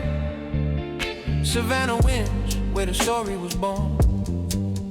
Eastern Africa, where the first took form. No myth needed, the science confirmed. Life in the dust, where the bones still warm. Omo Valley, where the truth still stands. Not theory, evidence in the land. Same size brain, same shape of man. Same thoughts moving through early plans. Not primitive, that's a narrative lie. They survive, that's the reason we thrive. Every breath that you take is tied to that origin deep inside. Africa made us. Africa made us. One blood, no separators. No separators.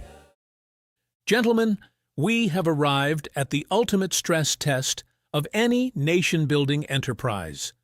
We have mapped out the moral claim, the legal walls, the capital pooling mechanisms, and even the granular tactics of a successful first-year city rollout.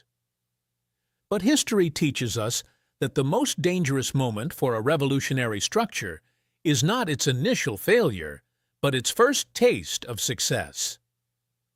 Once Phase 1 works in a single city, let's say Atlanta, Detroit, or Houston, the pressure to expand will be immense. The immediate temptation will be to open the gates wide. But rapid growth is the quickest path to organizational death. If you scale too fast, discipline erodes, local factions split off, and the entire enterprise degenerates into a loose, uncoordinated brand rather than a disciplined sovereign structure. Minister Jones, how does Equal Station replicate across the map without outrunning its own governance? Who authorizes new cities? What must be proven before expansion? And how do you maintain a unified national coherence while allowing for local autonomy? Dr. Hardy, you have identified the exact trap that has crushed past movements. They mistook enthusiasm for infrastructure. They expanded based on ideology rather than operational capacity. Equal Station does not replicate through franchise branding or emotional rallies. It expands strictly through a highly disciplined legal mechanism we call the Standardized Replication Charter. We do not allow a second city to build until the first city has achieved measurable, audited structural milestones. The transition from 1 city to 10 is governed by a strict 4-part doctrine. The capital to asset validation metric. Before any new city is authorized to open a local chapter of the Equal Station Land Trust or Credit Union, its local organizing committee must prove financial readiness. They must independently pool a baseline reserve fund equal to 12 months of local operating costs and secure commitments from at least 15% of the local Black consumer base to switch to the closed-loop banking system. If the local numbers do not balance, the charter is denied. We do not subsidize unorganized territory. The dual-key governance system. To balance national coherence with local autonomy, we utilize a dual-key corporate framework. Local chapters retain 100% control over day-to-day operations, local real estate selection, and neighborhood programmatic spending.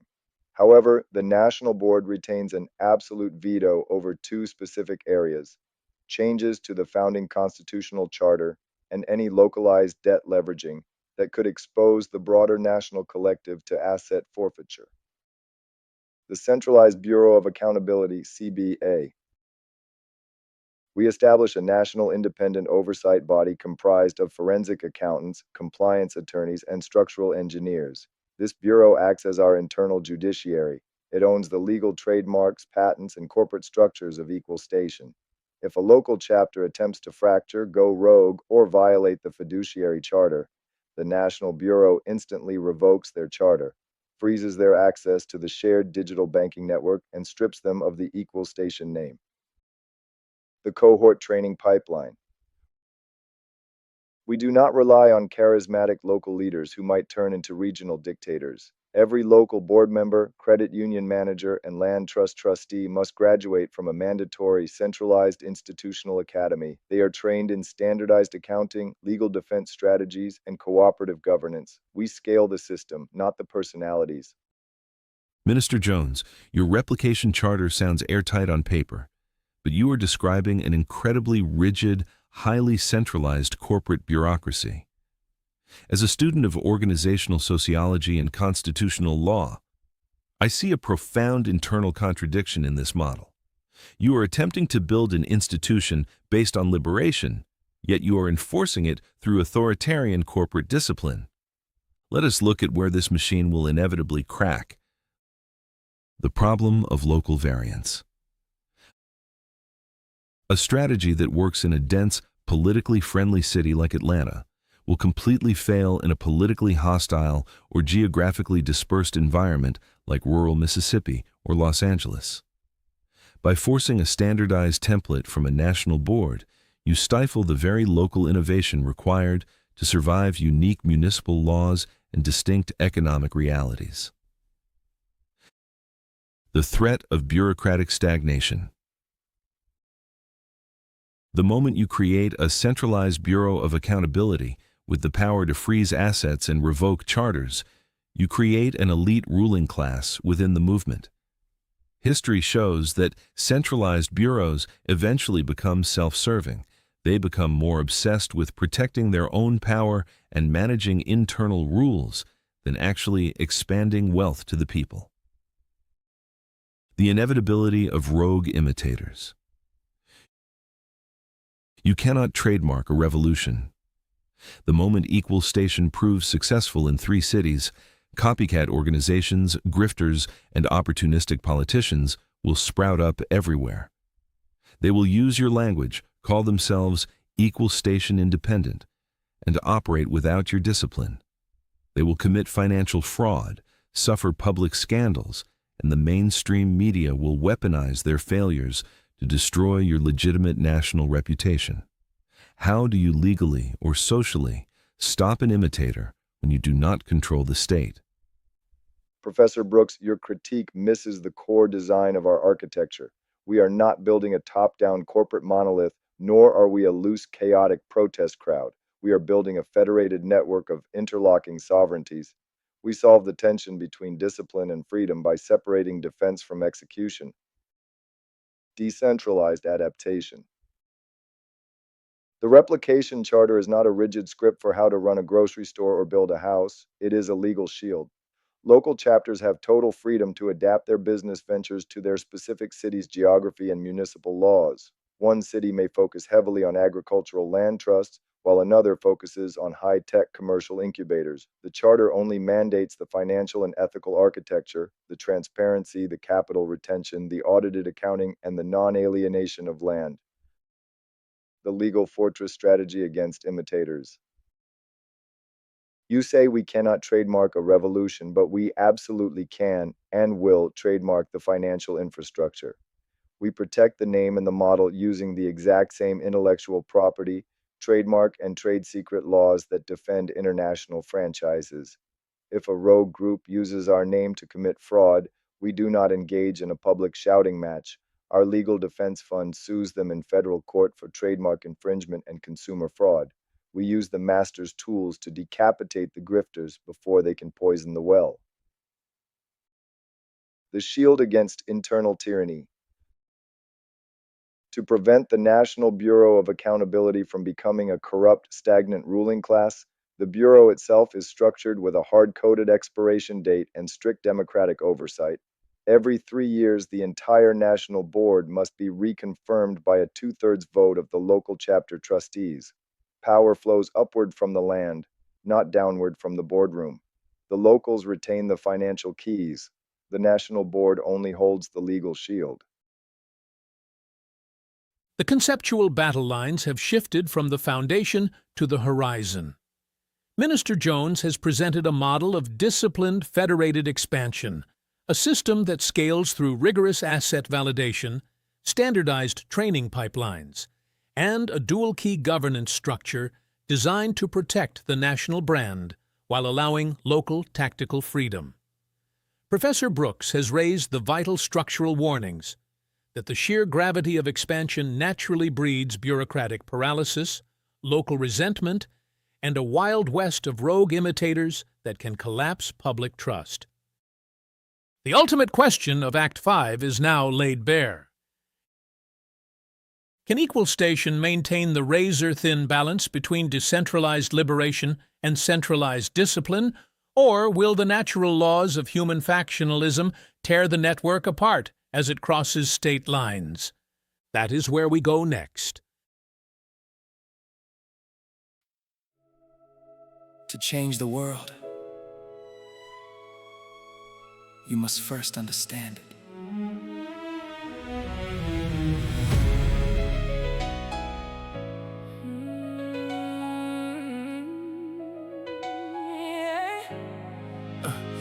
Thought and logic, hand in hand, help us see, help us understand. Data, culture, history combined, form the structure of a conscious mind. We analyze what systems do, not just what they say is true. Psychology meets philosophy, guiding paths to clarity. Understanding ain't passive thought, it's a process deeply fought, balancing insight with expression, truth revealed through deep reflection.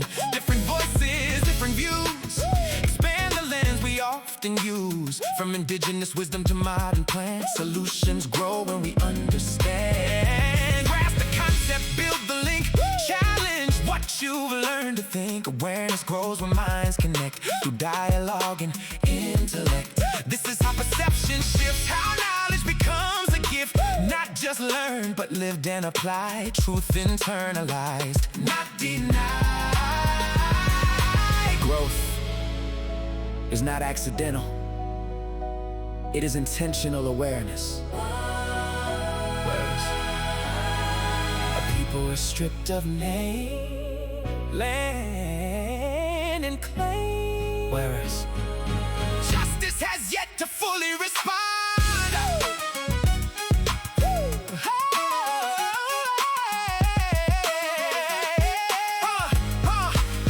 I've heard the stories, felt the weight, seen the gap that time won't negate. From slavery's roots to modern divide, the cost of injustice still lives inside. Listening deep to voices shared, truth revealed through those who dared to speak of pain and structural wrong. A history silence far too long. Rights and dignity form the base. Justice must restore what was erased. Reparation, not just a plea, but moral accountability. Fairness demands we recognize the truth behind historical lies. Not emotion alone, but structured view, a framework that reveals what's true. Yes, bias lives in how we see, shaped by lived reality. Then let us move to what may be the final threshold between survival and power. Because if Equal Station succeeds in doing what Minister Jones has described, if it can build disciplined cities, hold land through trust structures, retain capital through lawful pooling, survive pressure through cooperative discipline, and scale without fracturing, then the question changes once again. At that point, Equal Station is no longer merely an economic experiment. It becomes a constituency. And the question before us becomes unavoidable. How does a network of economically self-sustaining, lawfully governed cities translate its internal strength into external political leverage? Because history teaches that wealth without political protection can be looted. Land without legislative defense can be rezoned, taxed, or seized. Institutions without voting power can be regulated into weakness. And a people without organized political force may build great things only to watch others govern over them. Minister Jones, if 10 cities succeed, how does Equal Station move from disciplined economics into raw political leverage? Dr. Hardy, once 10 cities succeed, the movement crosses a line. Before that point, Equal Station is proving capacity. After that point, Equal Station begins exercising leverage. Because when a people can pool capital, hold land, stabilize business corridors, finance institutions, and create visible local structure, they are no longer speaking from injury alone. They are speaking from organized weight, and organized weight must never remain politically unclaimed. So the transition to political leverage happens in 4 coordinated steps. First, convert economic membership into civic membership. The same people who participate in the economic structure must be organized into a disciplined civic structure. Not vaguely, not seasonally, not emotionally. Every city must maintain not only a membership roll for its economic institutions, but a civic registry. Registered voters, district maps, local council targets, county commission targets, school board influence, zoning board awareness, state house relationships, congressional district strategy. Because if the people can account for their dollars, they must also account for their votes. This is where too many communities fail. They organize consumption, but not citizenship. They organize outrage, but not turnout. And they organize protest, but not district power. Equal Station cannot make that mistake. Second, build a voting bloc, not just a voting mood. A voting mood disappears after the speech. A voting bloc survives after Election Day. So the 10-city model must identify which offices actually control the conditions of local survival. Mayors, city councils, county commissioners, assessors, land use boards, school boards, state legislators, district attorneys, judges where elected, congressional representatives where federal leverage is required. Then the question becomes, which of these offices affect land security? Which affect procurement? Which affect tax incentives? Which affect development rights? Which affect banking access, charter approvals, or municipal contracting? That is where political leverage becomes concrete. We do not begin by fantasizing about symbolic national power while losing the local board that controls zoning. We begin where power touches land, money, and law. Third, translate internal spending power into negotiating power. Once 10 cities are economically disciplined, elected officials can no longer treat them as morally expressive but politically weak. Because now the question becomes, who receives the contracts? Who receives the procurement flows? Who receives the development partnerships? Who receives the vote concentration? Who receives the public endorsement? Who receives coordinated turnout? That changes the relationship. At that point, equal station is not begging for attention. It is negotiating, and negotiation changes tone. A movement says, please hear us. A bloc says, here are the terms under which support will move. That is the shift. Fourth, force policy through structured demands. Once the bloc is real, its demands must be specific, not justice in the abstract, policy. The bloc must demand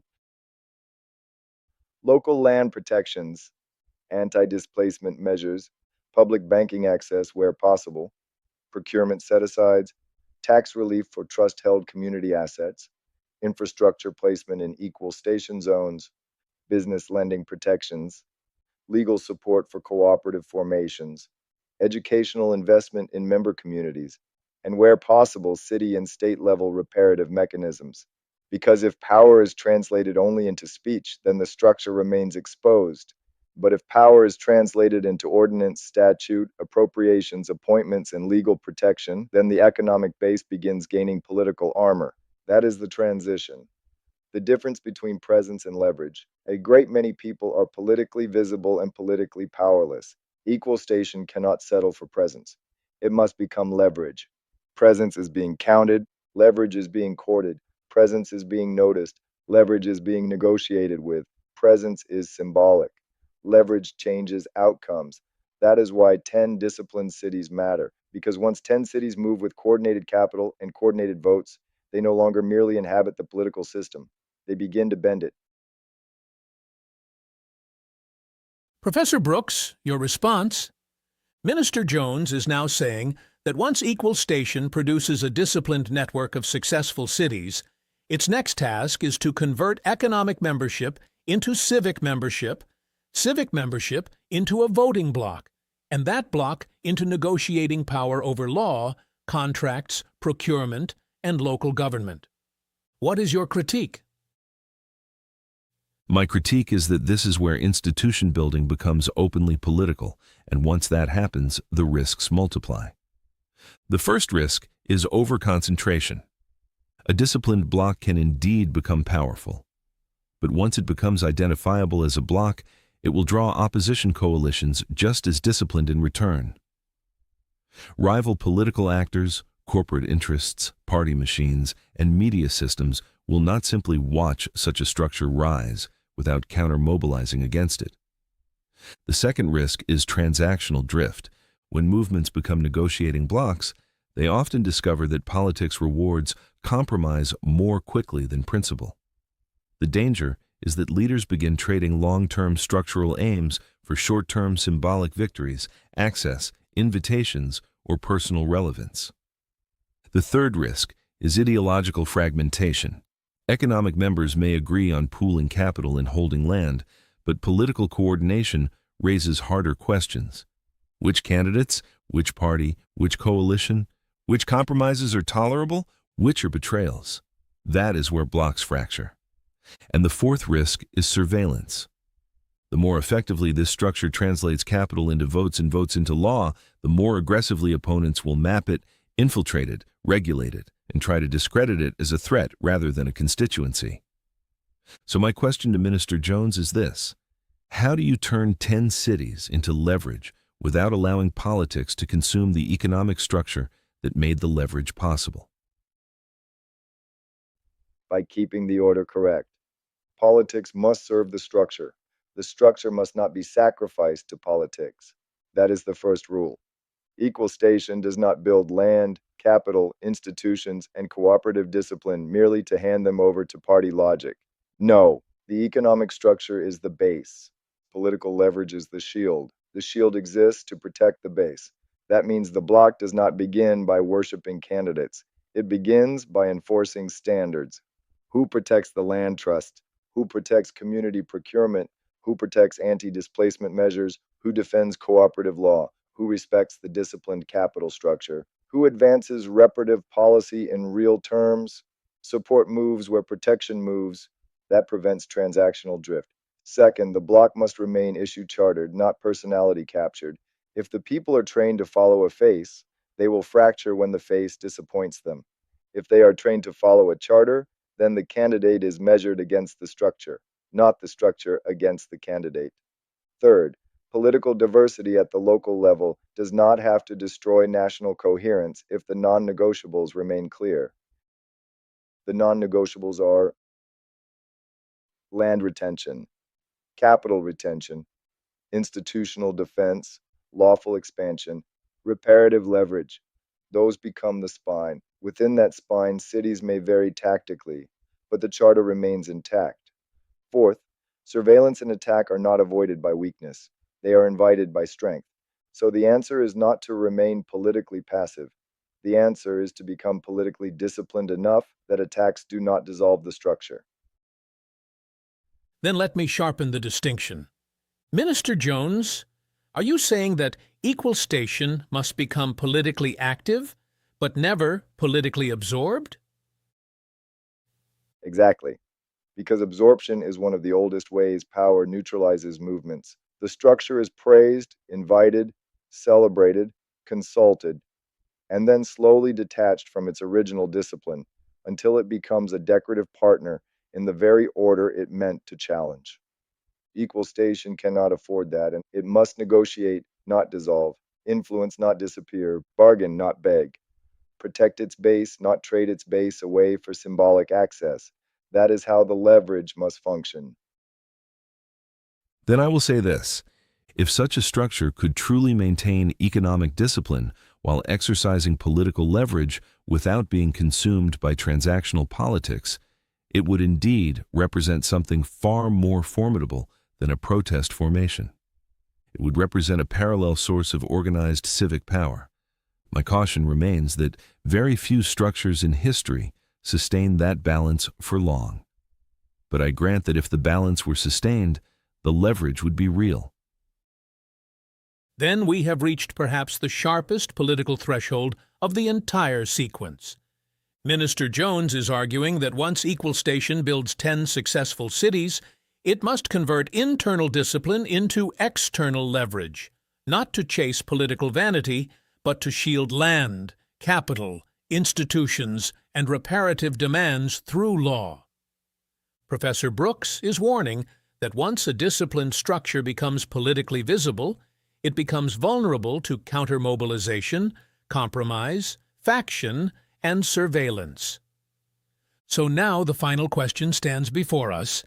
Can equal station become powerful enough to shape law without being absorbed by the political system it seeks to discipline?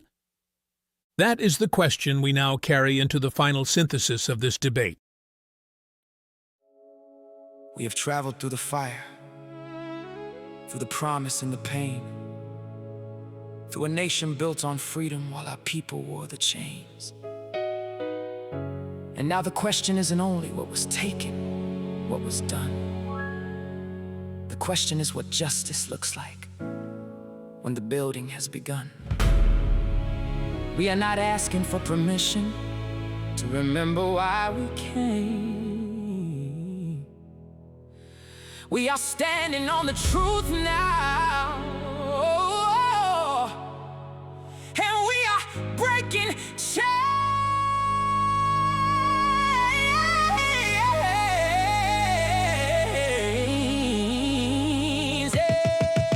They gave us law without the justice, gave us order without peace, built prosperity from stolen hands, then told the wounded to release. They said the past was far behind us, like the dead had lost its name.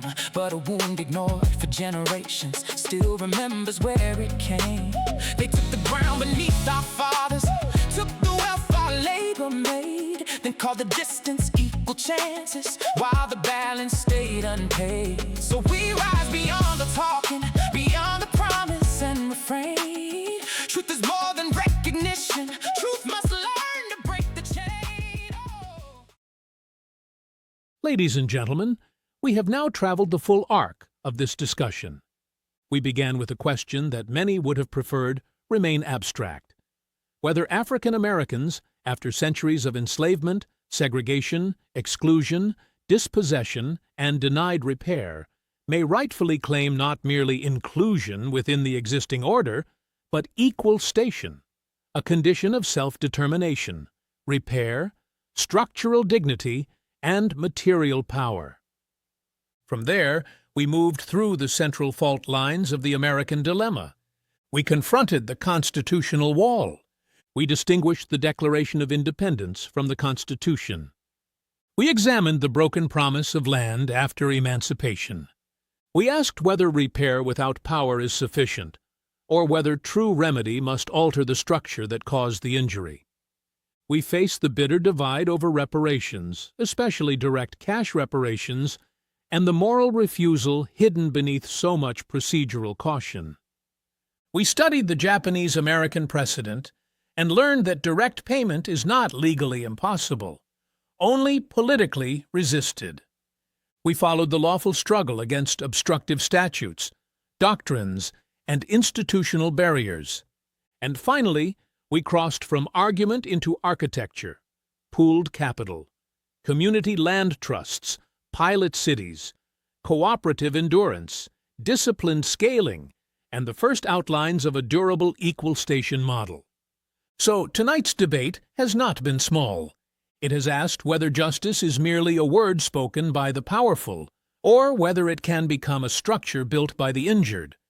It has asked whether law is a path to repair or a shield against it. It has asked whether a people who have been denied power can ever be truly repaired without gaining lasting control over the conditions of their own future. Professor Brooks, before I turn to Minister Jones for the final word, I want to ask you for your closing synthesis. After everything that has now been argued, what remains your deepest caution? My deepest caution is this: there is no serious observer who can deny the historical weight of the injury under discussion. The moral debt is profound. The betrayals are real. The exclusion was not accidental, and the afterlife of that exclusion remains visible in wealth, land, opportunity, and institutional power. But I remain convinced that the move from injury to remedy must be governed with extraordinary care. Because the danger in a righteous cause is that moral certainty can begin to outrun institutional wisdom. The state cannot be remade merely because the injustice is great. The remedy must still answer to law, governability, administrative continuity, public legitimacy, and the hard disciplines of survival over time. That is my caution. Not that the claim is unserious, not that the debt is unreal, not that the injury has healed itself. My caution is that history contains not only crimes of domination, but also failed redemptive projects that were morally urgent but structurally weak, emotionally powerful but administratively fragile, visionary but vulnerable to corruption, faction, overreach, and collapse. So if equal station is to become more than a cry of truth, it must become harder than rhetoric. It must become governable, replicable, lawful where possible, defensible where pressured, and disciplined enough to survive its own people as well as its enemies. That is where I remain. I do not deny the justice question. I insist only that justice which cannot endure structure remains unfinished. Minister Jones, the final word is yours. You have argued not simply for grievance, not simply for recognition, not simply for payment, but for equal station as a moral, legal, economic, and institutional horizon. What, in the end, is your final synthesis of this debate? My final word is this. Professor Brooks is right to warn that justice without structure can collapse. But I say with equal force that structure without justice becomes the architecture of oppression. That is the whole American problem. This nation has had law without justice. It has had order without repair. It has had stability without truth. It has had prosperity built on theft and then called that prosperity neutral. So the burden placed before us is not whether we will choose morality or structure. The burden is whether we are mature enough to build a structure worthy of morality.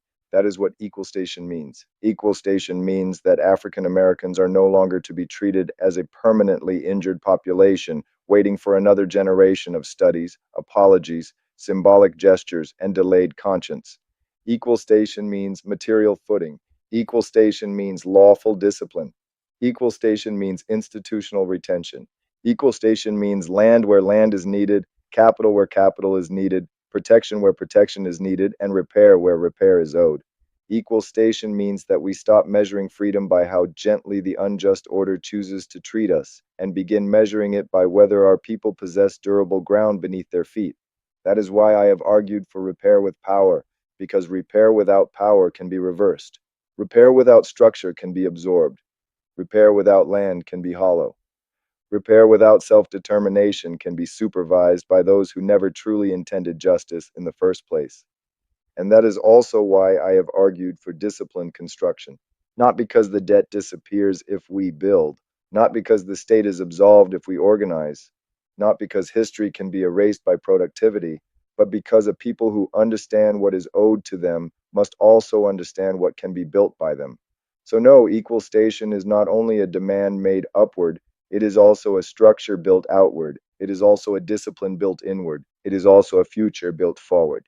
And if the law is used to block justice, then unjust law must be changed. If the nation refuses to repair, then the debt must still be named. If direct cash reparations remain politically resisted, then the people must keep pressing the claim while also building institutions that reduce their dependence on the conscience of those who delay. That is the synthesis. We demand, we build, we repair, we retain, we organize, we scale, we defend, we do not surrender the claim, and we do not postpone the construction. Because the deepest lesson of this debate is that a people may be denied justice for generations, but they must never internalize denial as destiny. That is what I reject. I reject the lie that our highest future must remain permanently subject to another people's comfort. I reject the lie that delay is neutrality. I reject the lie that what was stolen is too old to be counted, too vast to be repaired, or too difficult to be faced. And I affirm this instead. What has been built through injustice can be judged. What has been denied through law can be challenged. What has been scattered can be pooled. What has been weakened can be disciplined. What has been dispossessed can be grounded again. Equal station, then, is not fantasy. It is not rage without design. It is not nostalgia. It is not a wound speaking without direction. Equal station is a people deciding that truth must finally become structure. Then let the record show that this debate has reached its full moral and structural horizon. Professor Brooks has warned that righteous causes can still fail if they do not answer the demands of law, administration, continuity, and institutional endurance. Minister Jones has answered that no structure deserves permanence if it remains morally insulated from the crimes that built it, and that equal station must therefore emerge as both a claim for repair and a disciplined architecture of survival, ownership, and self-determination.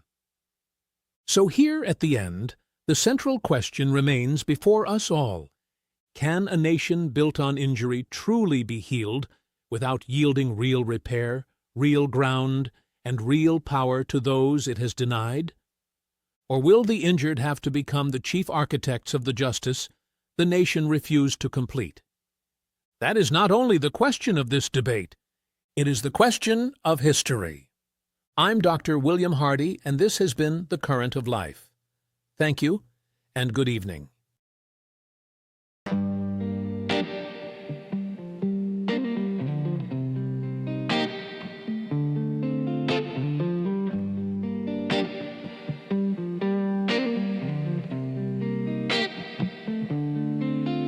Africa's soil, where the first breath came. Before they divided us by color and name. Before they constructed a hierarchy game. We were one people, one human frame. Savannah winds, where the story was born. Eastern Africa, where the first took form. No myth needed, the science confirmed. Life in the dust, where the bones still warm. Omo Valley, where the truth still stand. Not theory, evidence in the land. Same size brain, same shape of man. Same thoughts moving through early plans. Not primitive, that's a narrative lie. They survive, that's the reason we thrive. Every breath that you take is tied to that origin deep inside. Africa made us. Africa made us. One blood, no separators. No separators.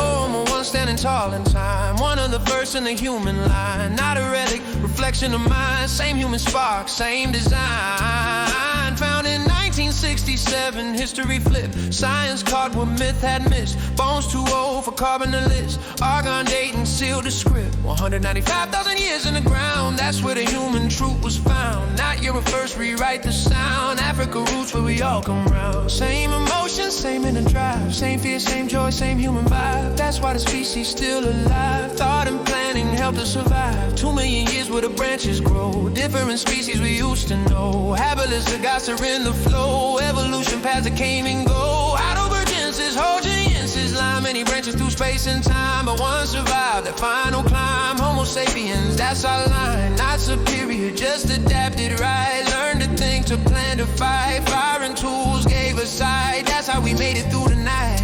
Every branch part of the whole. Every step shaped the goal, but the root still holds control. Africa, origin of the soul. DNA speaking where bones can't tell. Hidden code in every cell. Mitochondria track it well. Tracing back where we all fell. Every mother linked and chained. Through mutation over time and strain. Back to one in Africa plain. That's the root of every name. Eve not first but closest known. Genetic line that we all own. Yeah, chromosomes say the same tone. Every man from Africa grown. Not scripture alone, science proving what is shown. One beginning, one home. Africa truth carved in stone. Race ain't real, but the system is built to divide where unity is. Labels created to benefit. Power structures that profited. Skin just adaptation to sun. Geography shaping everyone. Melanin shift, that's all it done. Not a ranking of a higher one. Science clear, but lies stay loud. Used to control and rule the crowd. Build a hierarchy, stand up proud. But truth cut through that falsehood cloud. Same DNA